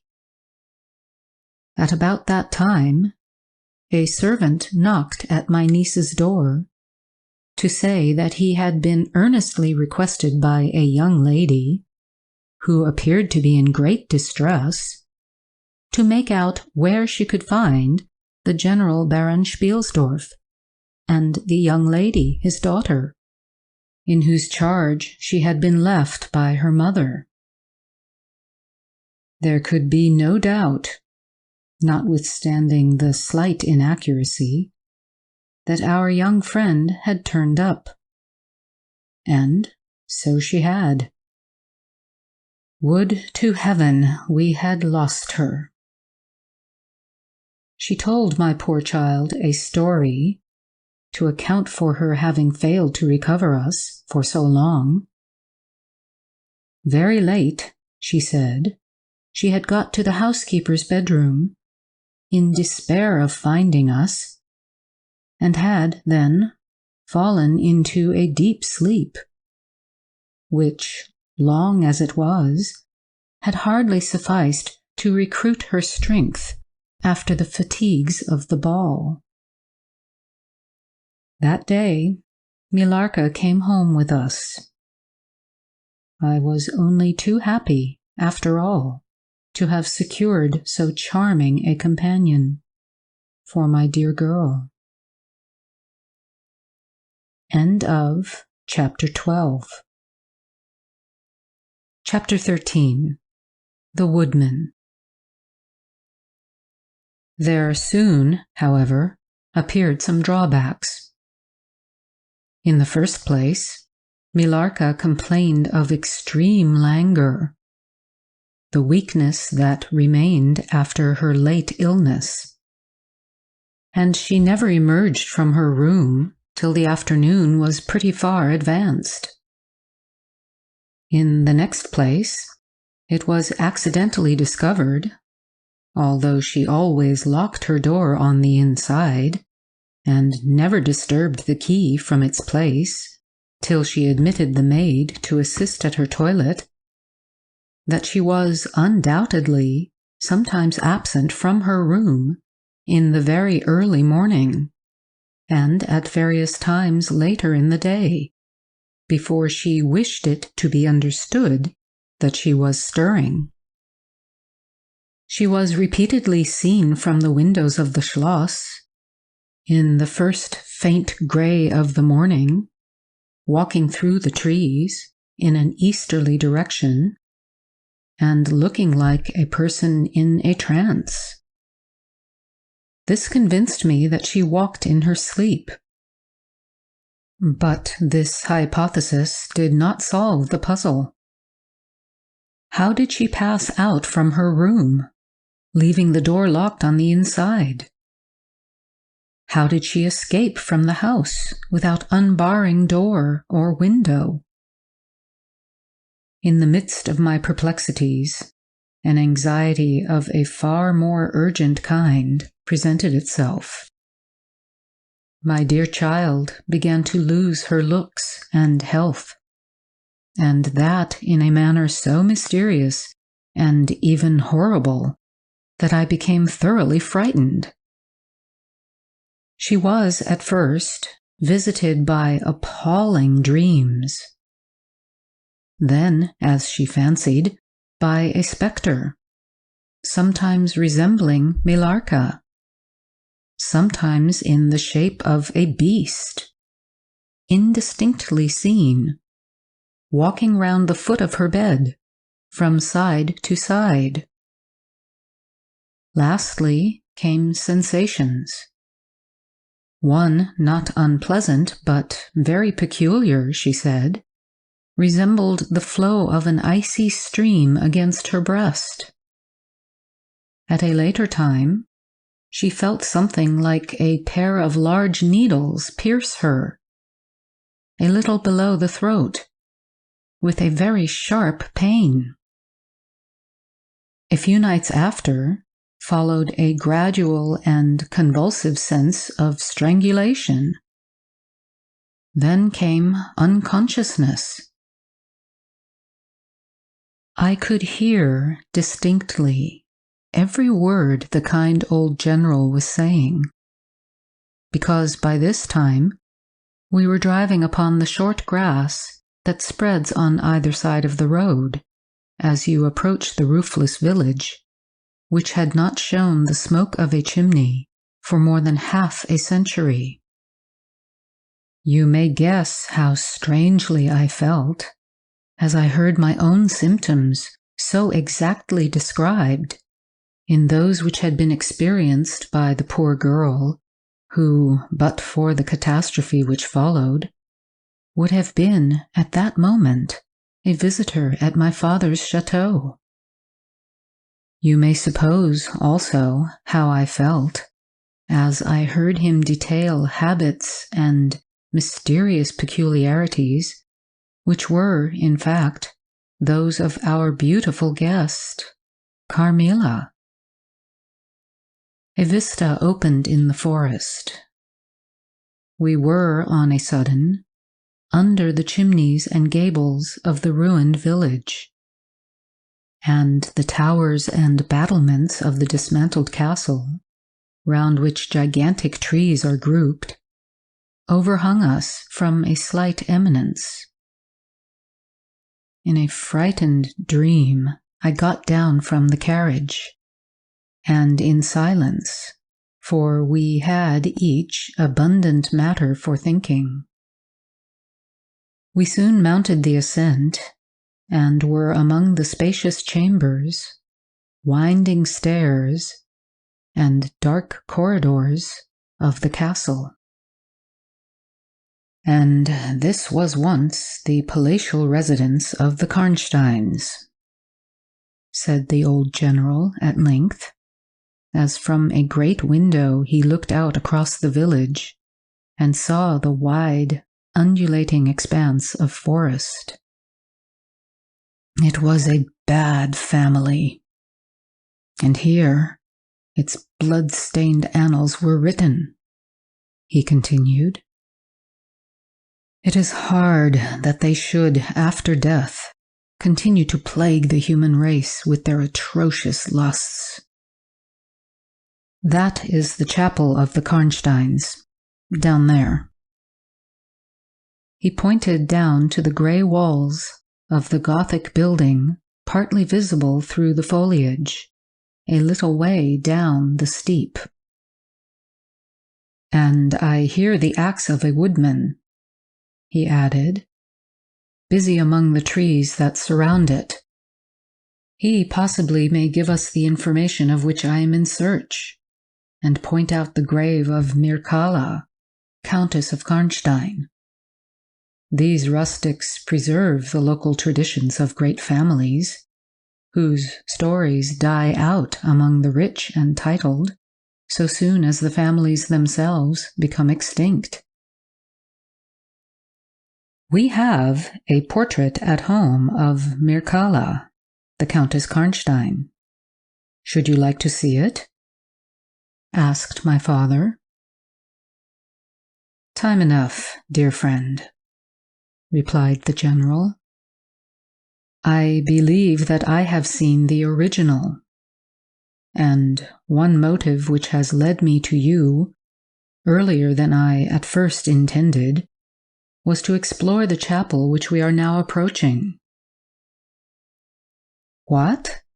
See the Countess Mircalla? Exclaimed my father. Why, she has been dead more than a century. Not so dead as you fancy, I am told, answered the general. I confess, General, you puzzle me utterly, replied my father, looking at him, I fancied, for a moment, with a return of the suspicion I detected before. But although there was anger and detestation at times in the old general's manner, there was nothing flighty.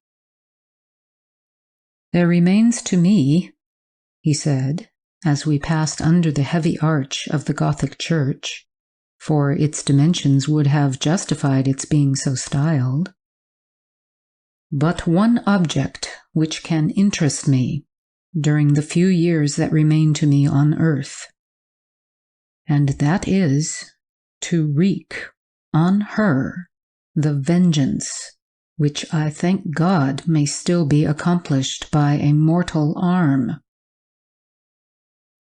What vengeance can you mean? Asked my father, in increasing amazement. I mean to decapitate the monster, he answered, with a fierce flush, and a stamp that echoed mournfully through the hollow ruin. And his clenched hand was, at the same moment, raised as if it grasped the handle of an axe, while he shook it ferociously in the air. "What?" exclaimed my father, more than ever bewildered. "To strike her head off." "Cut her head off?" "Aye, with a hatchet, with a spade, or with anything that can cleave through her murderous throat." "You shall hear," he answered, trembling with rage. And hurrying forward, he said, "That beam will answer for a seat. Your dear child is fatigued. Let her be seated, and I will, in a few sentences, close my dreadful story." The squared block of wood, which lay on the grass-grown pavement of the chapel, formed a bench on which I was very glad to seat myself. And, in the meantime, the general called to the woodman, who had been removing some boughs which leaned upon the old walls. And, axe in hand, the hardy old fellow stood before us. He could not tell us anything of these monuments, but there was an old man, he said, a ranger of this forest, at present sojourning in the house of the priest, about 2 miles away, who could point out every monument of the old Karnstein family. And for a trifle, he undertook to bring him back with him, if we would lend him one of our horses, in little more than half an hour. "Have you been long employed about this forest?" asked my father of the old man. "I have been a woodman here," he answered in his patois, "under the forester all my days. So has my father before me, and so on, as many generations as I can count up. I could show you the very house in the village here in which my ancestors lived." "How came the village to be deserted?" asked the general. "It was troubled by revenants, sir. Several were tracked to their graves, there detected by the usual tests, and extinguished in the usual way, by decapitation, by the stake, and by burning. But not until many of the villagers were killed. But after all, these proceedings, according to law," he continued, "so many graves opened, and so many vampires deprived of their horrible animation, the village was not relieved.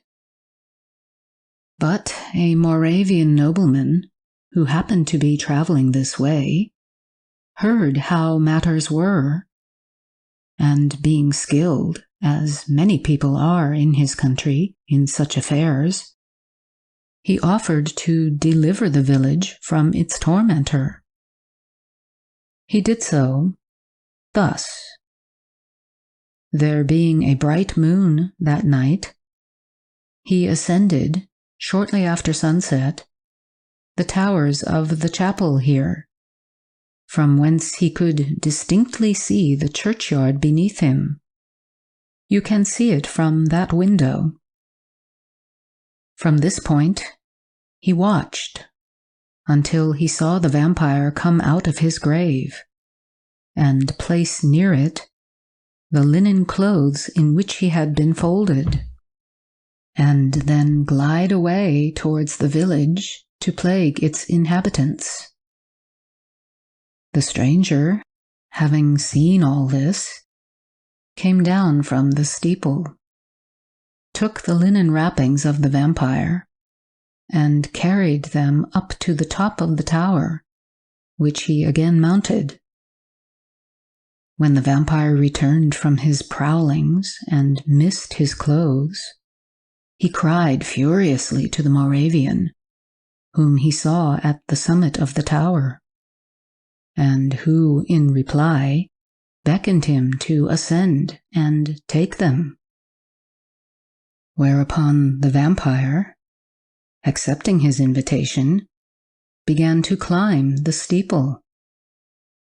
And so soon as he had reached the battlements, the Moravian, with a stroke of his sword, clove his skull in twain, hurling him down to the churchyard, whither, descending by the winding stairs, the stranger followed and cut his head off, and next day delivered it and the body to the villagers, who duly impaled and burnt them.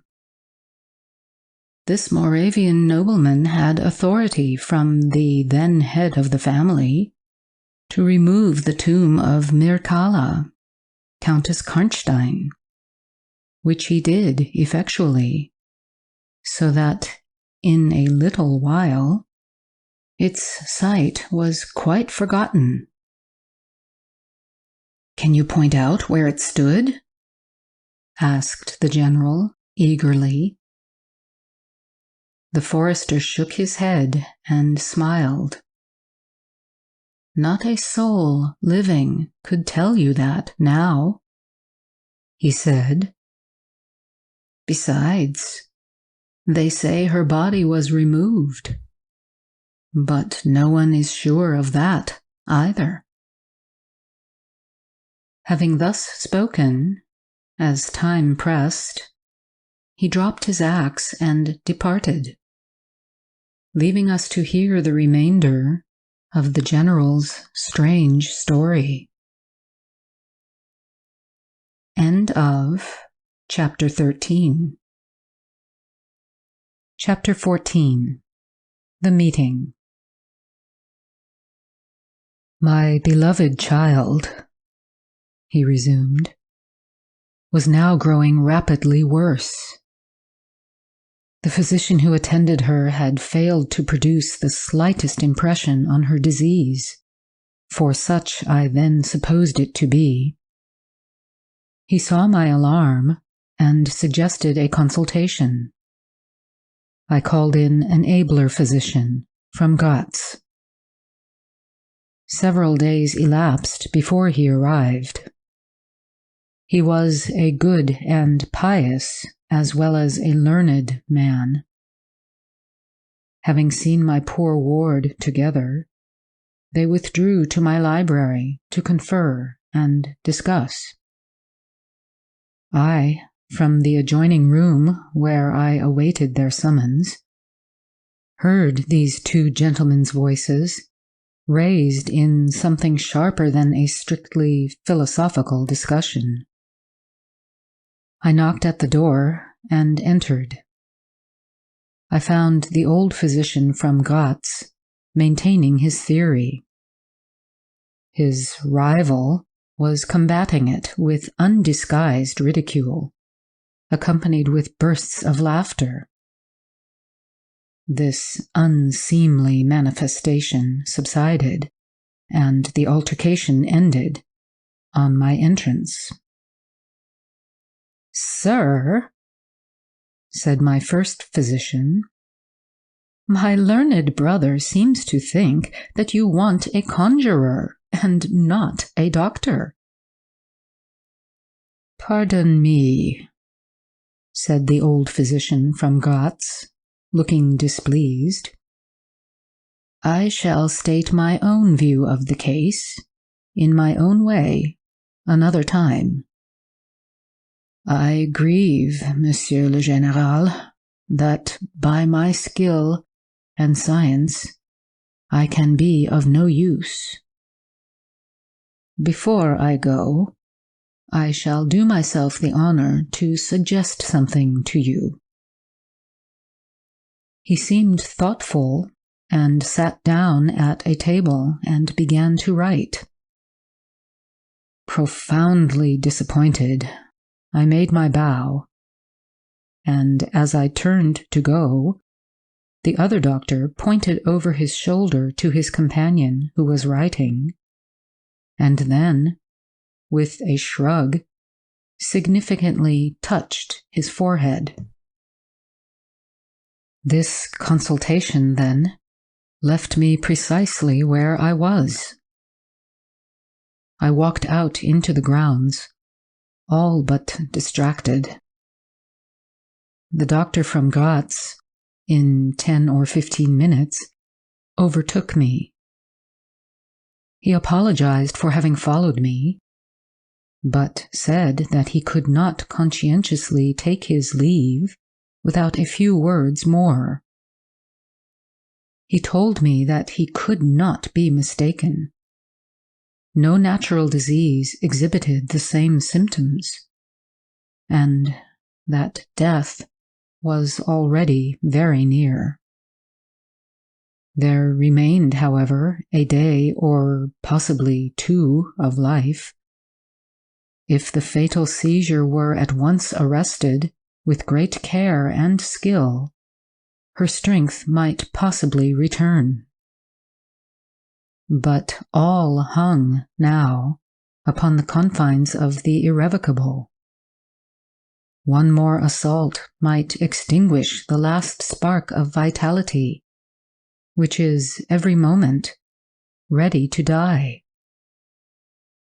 "And what is the nature of the seizure you speak of?" I entreated. "I have stated all fully in this note, which I place in your hands, upon the distinct condition that you send for the nearest clergyman and open my letter in his presence, and on no account read it till he is with you. You would despise it else, and it is a matter of life and death. Should the priest fail you, then, indeed, you may read it." He asked me, before taking his leave, finally, whether I would wish to see a man curiously learned upon the very subject, which, after I had read his letter, would probably interest me above all others, and he urged me earnestly to invite him to visit him there, and so took his leave. The ecclesiastic was absent, and I read the letter by myself. At another time, or in another case, it might have excited my ridicule. But into what quackeries will not people rush for a last chance, where all accustomed means have failed, and the life of a beloved object is at stake? Nothing, you will say, could be more absurd than the learned man's letter. It was monstrous enough to have consigned him to a madhouse. He said that the patient was suffering from the visits of a vampire. The punctures which she described as having occurred near the throat were, he insisted, the insertion of those 2 long, thin, and sharp teeth, which, it is well known, are peculiar to vampires. And there could be no doubt, he added, as to the well-defined presence of the small, livid mark which all concurred in describing as that induced by the demon's lips. And every symptom described by the sufferer was in exact conformity with those recorded in every case of a similar visitation. Being myself wholly skeptical as to the existence of any such portent as the vampire, The supernatural theory of the good doctor furnished, in my opinion, but another instance of learning and intelligence oddly associated with some one hallucination. I was so miserable, however, that rather than try nothing, I acted upon the instructions of the letter. I concealed myself in the dark dressing room that opened upon the poor patient's room, in which a candle was burning, and watched there till she was fast asleep. I stood at the door, peeping through the small crevice, my sword laid on the table beside me, as my directions prescribed, until, a little after 1, I saw a large black object, very ill-defined, crawl, as it seemed to me, over the foot of the bed, and swiftly spread itself up to the poor girl's throat, where it swelled in a moment into a great palpitating mass. For a few moments I had stood petrified. I now sprang forward with my sword in my hand. The black creature suddenly contracted towards the foot of the bed, glided over it, and, standing on the floor about a yard below the foot of the bed, with a glare of skulking ferocity and horror fixed on me, I saw Millarca. Speculating I know not what, I struck at her instantly with my sword. But I saw her standing near the door, unscathed. Horrified, I pursued and struck again. She was gone, and my sword flew to shivers against the door. I can't describe to you all that passed on that horrible night. The whole house was up and stirring. The spectre Millarca was gone, but her victim was sinking fast, and before the morning dawned, she died. The old general was agitated. We did not speak to him. My father walked to some little distance and began reading the inscriptions on the tombstones. And thus occupied, he strolled into the door of a side chapel to prosecute his researches. The general leaned against the wall, dried his eyes, and sighed heavily. I was relieved on hearing the voices of Carmilla and Madame, who were at that moment approaching. The voices died away. In this solitude, having just listened to so strange a story, connected as it was with the great and titled dead, whose monuments were mouldering among the dust and ivy round us, and every incident of which bore so awfully upon my own mysterious case. In this haunted spot, darkened by the towering foliage that rose on every side, dense and high above its noiseless walls, a horror began to steal over me, and my heart sank as I thought that my friends were, after all, not about to enter and disturb this triste and ominous scene. The old general's eyes were fixed on the ground, as he leaned with his hand upon the basement of a shattered monument.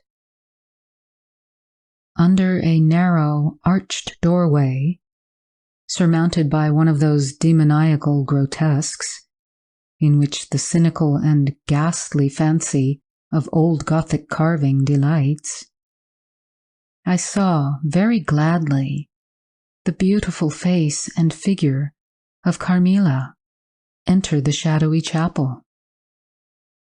I was just about to rise and speak, and nodded, smiling, in answer to her peculiarly engaging smile, when, with a cry, the old man by my side caught up the woodman's hatchet and started forward.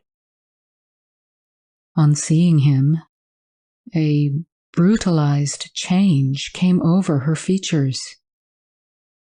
It was an instantaneous and horrible transformation, as she made a crouching step backwards.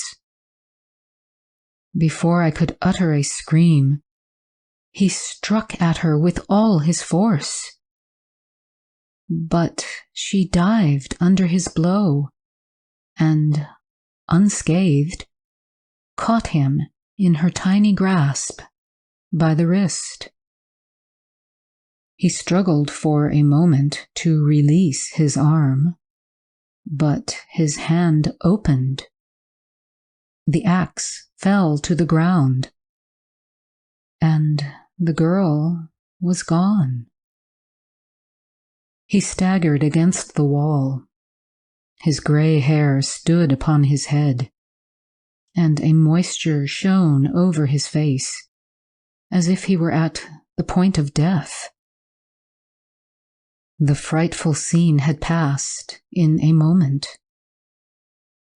The first thing I recollect after is Madame standing before me and impatiently repeating again and again the question, "Where is Mademoiselle Carmilla?" I answered at length, "I don't know. I can't tell.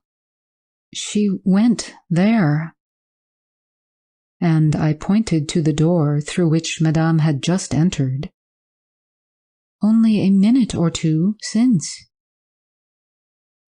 "But I have been standing there, in the passage, ever since Mademoiselle Carmilla entered, and she did not return." She then began to call Carmilla through every door and passage, and from the windows, but no answer came. "She called herself Carmilla?" asked the general, still agitated. "Carmilla, yes," I answered.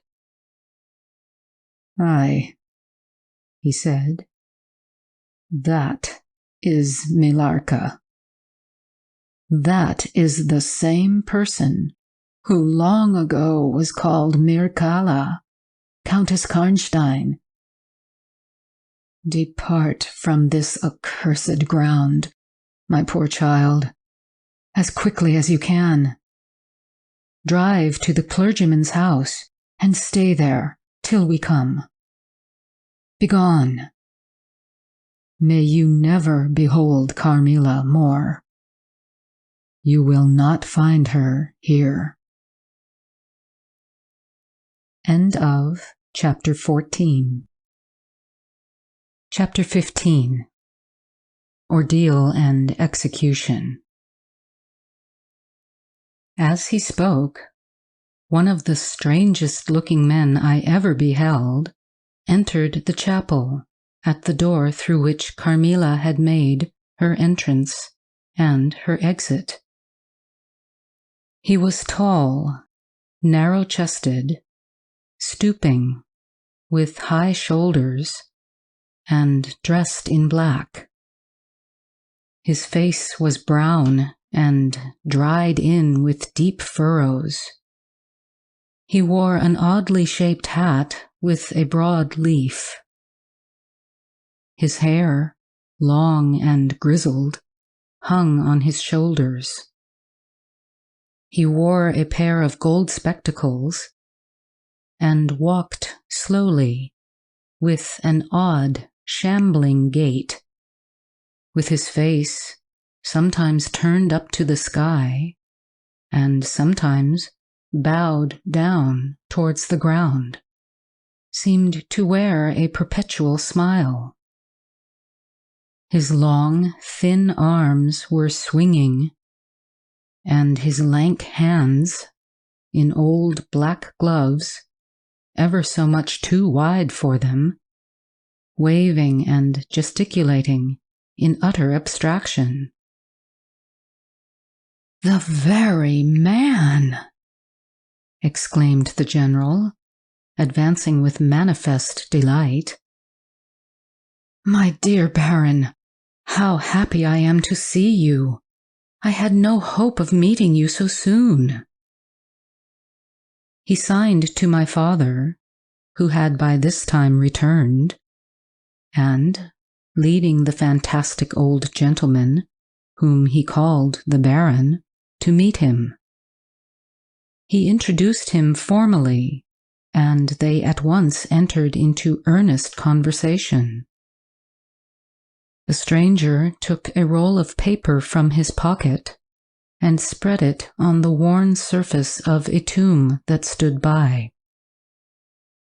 He had a pencil case in his fingers, with which he traced imaginary lines from point to point on the paper, which, from their often glancing from it together at certain points of the building, I concluded to be a plan of the chapel. He accompanied what I may term his lecture with occasional readings from a dirty little book whose yellow leaves were closely written over. They sauntered together down the side aisle, opposite to the spot where I was standing, conversing as they went. Then they began measuring distances by paces, and finally they all stood together, facing a piece of the side wall, which they began to examine with great minuteness, pulling off the ivy that clung over it, and rapping the plaster with the ends of their sticks, scraping here and knocking there. At length, they ascertained the existence of a broad marble tablet with letters carved in relief upon it. With the assistance of the woodman, who soon returned, a monumental inscription and carved escutcheon were disclosed. They proved to be those of the long-lost monument of Mircalla, Countess Karnstein. The old general, though not, I fear, given to the praying mood, raised his hands and eyes to heaven in mute thanksgiving for some moments. "Tomorrow," I heard him say, "the commissioner will be here, and the Inquisition will be held according to law." Then, turning to the old man with the gold spectacles, whom I have described, he shook him warmly by both hands and said, "Baron, how can I thank you? How can we all thank you? You will have delivered this region from a plague that has scourged its inhabitants for more than a century. The horrible enemy, thank God, is at last tracked." My father led the stranger aside, and the general followed. I knew that he had led them out of hearing, that he might relate my case, and I saw them glance often quickly at me as the discussion proceeded.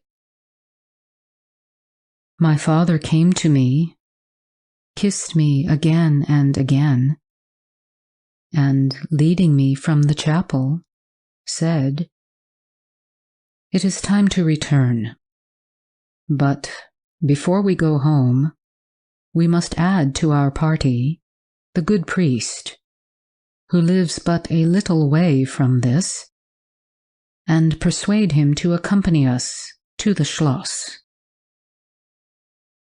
In this quest we were successful, and I was glad, being unspeakably fatigued when we reached home. But my satisfaction was changed to dismay on discovering that there were no tidings of Carmilla. Of the scene that had occurred in the ruined chapel, no explanation was offered to me, and it was clear that it was a secret, which my father, for the present, determined to keep from me. The sinister absence of Carmilla made the remembrance of the scene more horrible to me. The arrangements for the night were singular. 2 servants and Madame were to sit up in my room that night, and the ecclesiastic, with my father, kept watch in the adjoining dressing-room. The priest had performed certain solemn rites that night, the purport of which I did not understand, any more than I comprehended the reason of this extraordinary precaution taken for my safety during sleep. I saw all clearly a few days later. The disappearance of Carmilla was followed by the discontinuance of my nightly sufferings. You have heard, no doubt, of the appalling superstition that prevails in Upper and Lower Styria, in Moravia, Silesia, in Turkish Serbia, in Poland, even in Russia. The superstition, so we must call it, of the vampire.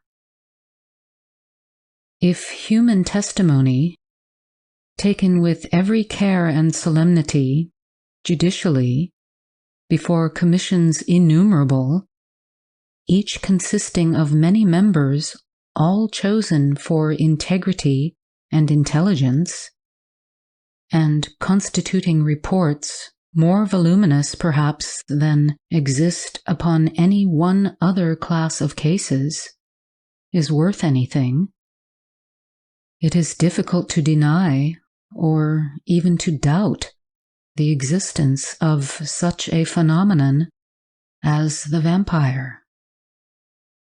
For my part, I have heard no theory by which to explain what I myself have witnessed and experienced, other than that supplied by the ancient and well-attested belief of the country. The next day, the formal proceedings took place in the chapel of Karnstein. The grave of the Countess Mircalla was opened, and the general and my father recognized each his perfidious and beautiful guest in the face now disclosed to view. The features, though 150 years had passed since her funeral, were tinted with the warmth of life. Her eyes were open. No cadaverous smell exhaled from the coffin. The 2 medical men, one officially present, the other on the part of the promoter of the inquiry, attested the marvelous fact that there was a faint but appreciable respiration, and a corresponding action of the heart. The limbs were perfectly flexible, the flesh elastic, and the leaden coffin floated with blood, in which, to a depth of 7 inches, the body lay immersed. Here, then, were all the admitted signs and proofs of vampirism. The body, therefore, in accordance with the ancient practice, was raised, and a sharp stake driven through the heart of the vampire, who uttered a piercing shriek at the moment, in all respects such as might escape from a living person in the last agony. Then the head was struck off, and a torrent of blood flowed from the severed neck. The body and head were next placed on a pile of wood and reduced to ashes, which were thrown upon the river and borne away. And that territory has never since been plagued by the visits of a vampire. My father has a copy of the report of the Imperial Commission, with the signatures of all who were present at these proceedings, attached in verification of the statement. It is from this official paper that I have summarized my account of this last shocking scene. End of Chapter 15. Chapter 16. Conclusion. I write all this, you suppose, with composure, but far from it. I cannot think of it without agitation. Nothing but your earnest desire, so repeatedly expressed, could have induced me to sit down to a task that has unstrung my nerves for months to come, and re-induced a shadow of the unspeakable horror which, years after my deliverance, continued to make my days and nights dreadful, and solitude insupportably terrific. Let me add a word or two about that quaint Baron Vordenberg, to whose curious lore we were indebted for the discovery of the Countess Mircalla's grave. He had taken up his abode in Graz, where, living upon a mere pittance, which was all that remained to him of the once princely estates of his family in Upper Styria, he devoted himself to the minute and laborious investigation of the marvelously authenticated tradition of vampirism. He had at his fingers' ends all the great and little works upon the subject.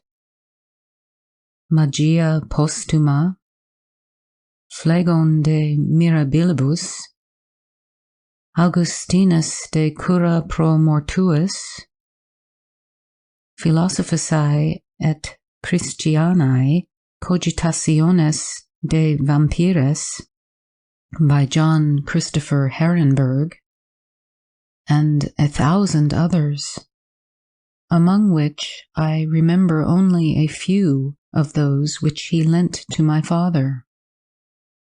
He had a voluminous digest of all the judicial cases, from which he had extracted a system of principles that appear to govern, some always, and others occasionally only, the condition of the vampire.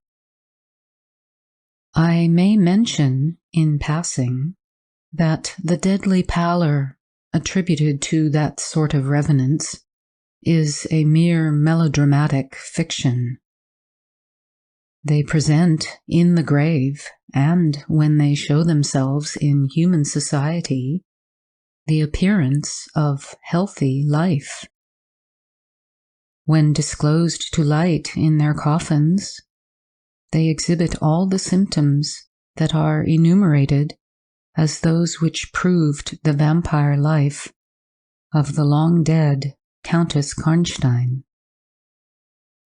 How they escape from their graves and return to them for certain hours every day, without displacing the clay or leaving any trace of disturbance in the state of the coffin or the cerements, has always been admitted to be utterly inexplicable. The amphibious existence of the vampire is sustained by daily renewed slumber in the grave.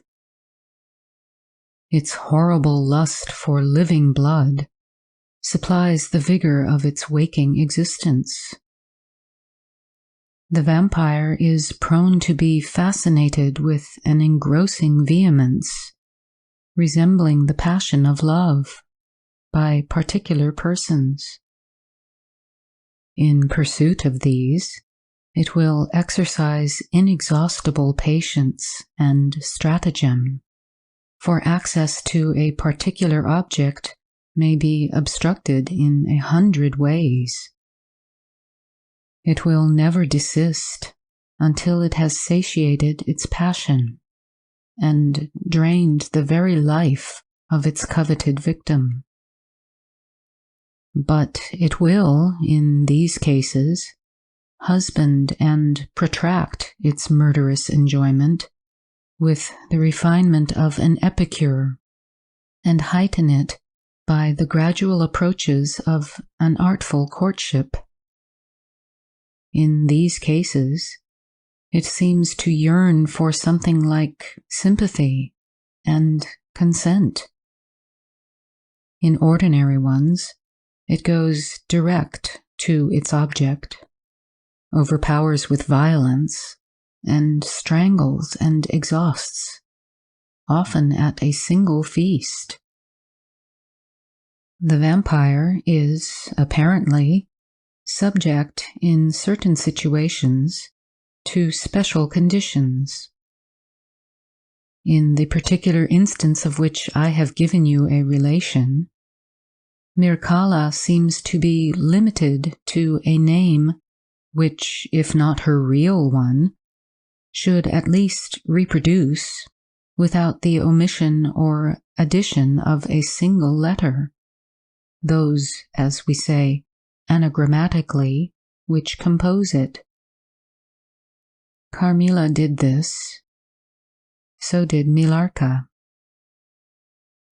My father related to the Baron Vordenberg, who remained with us for 2 or 3 weeks after the expulsion of Carmilla, the story about the Moravian nobleman and the vampire at Karnstein churchyard. And then he asked the Baron how he had discovered the exact position of the long-concealed tomb of the Countess Mircalla. The Baron's grotesque features puckered up into a mysterious smile. He looked down, still smiling, on his worn spectacle case and fumbled with it. Then, looking up, he said, "I have many journals and other papers written by that remarkable man. The most curious among them is one treating of the visit of which you speak to Karnstein. The tradition, of course, discolors and distorts a little. He might have been termed a Moravian nobleman, for he had changed his abode to that territory, and was, beside, a noble. But he was, in truth, a native of Upper Styria.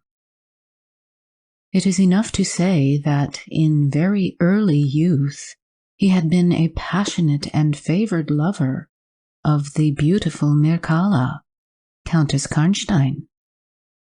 Her early death plunged him into inconsolable grief.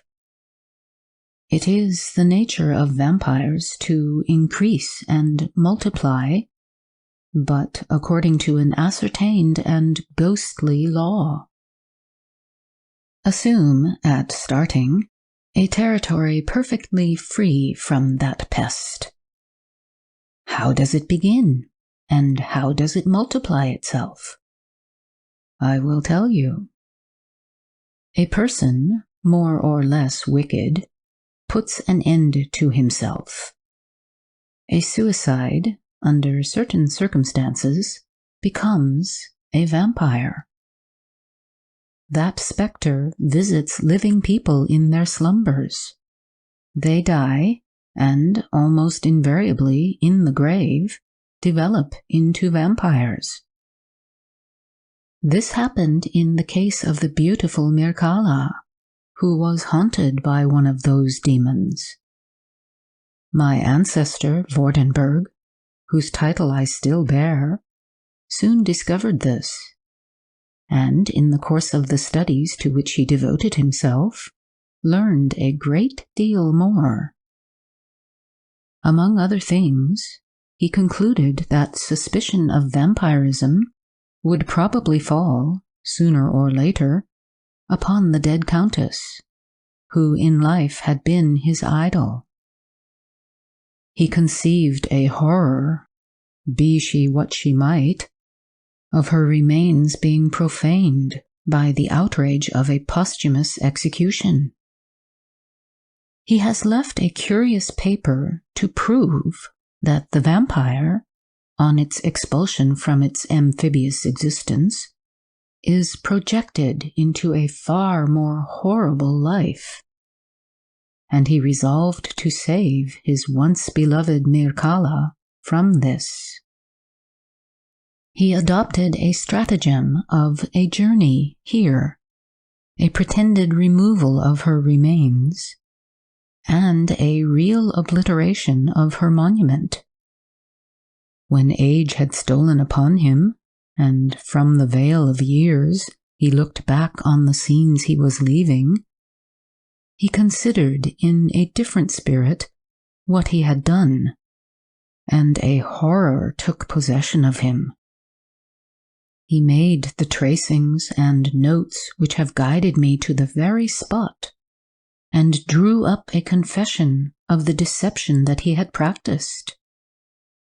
If he had intended any further action in this matter, death prevented him, and the hand of a remote descendant has, too late for many, directed the pursuit to the lair of the beast.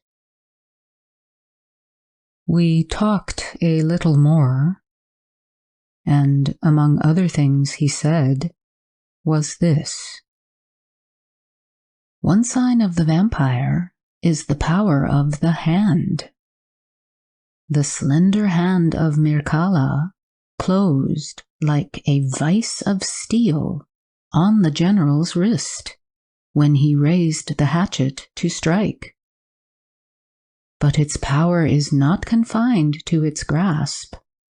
It leaves a numbness in the limb it seizes, which is slowly, if ever, recovered from. The following spring, my father took me on a tour through Italy. We remained away for more than a year. It was long before the terror of recent events subsided, and to this hour, the image of Carmilla returns to memory with ambiguous alternations.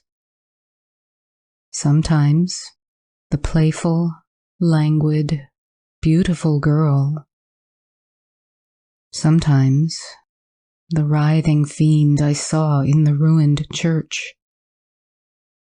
And often, from a reverie, I have started, fancying I heard the light step of Carmilla at the drawing-room door. End of Chapter 16. End of Carmilla by Joseph Sheridan Le Fanu. Recording by Louise J. Belle. We hope you enjoyed tonight's sleep audiobook. If you liked this audiobook and want to listen to more, please check out our channel at Sleep Audiobooks. And if you prefer to listen to each story individually, they will also be uploaded to our secondary channel at Sleep Chapters. You can access our entire catalog of bedtime story audiobooks through our web app, which can be found at sleepaudiobooks.com. There, you will also find our suite of sleep tools, including a complimentary Better Sleep Quick Guide if you sign up to our mailing list. Links are in the description below. All likes, comments, and especially subscribing help this channel grow so that we can reach more night owls in our quest to help as many people sleep easier so they can live their lives more fully during the day. We appreciate your support and wish you a very excellent night's sleep. This is Sleep Audiobooks.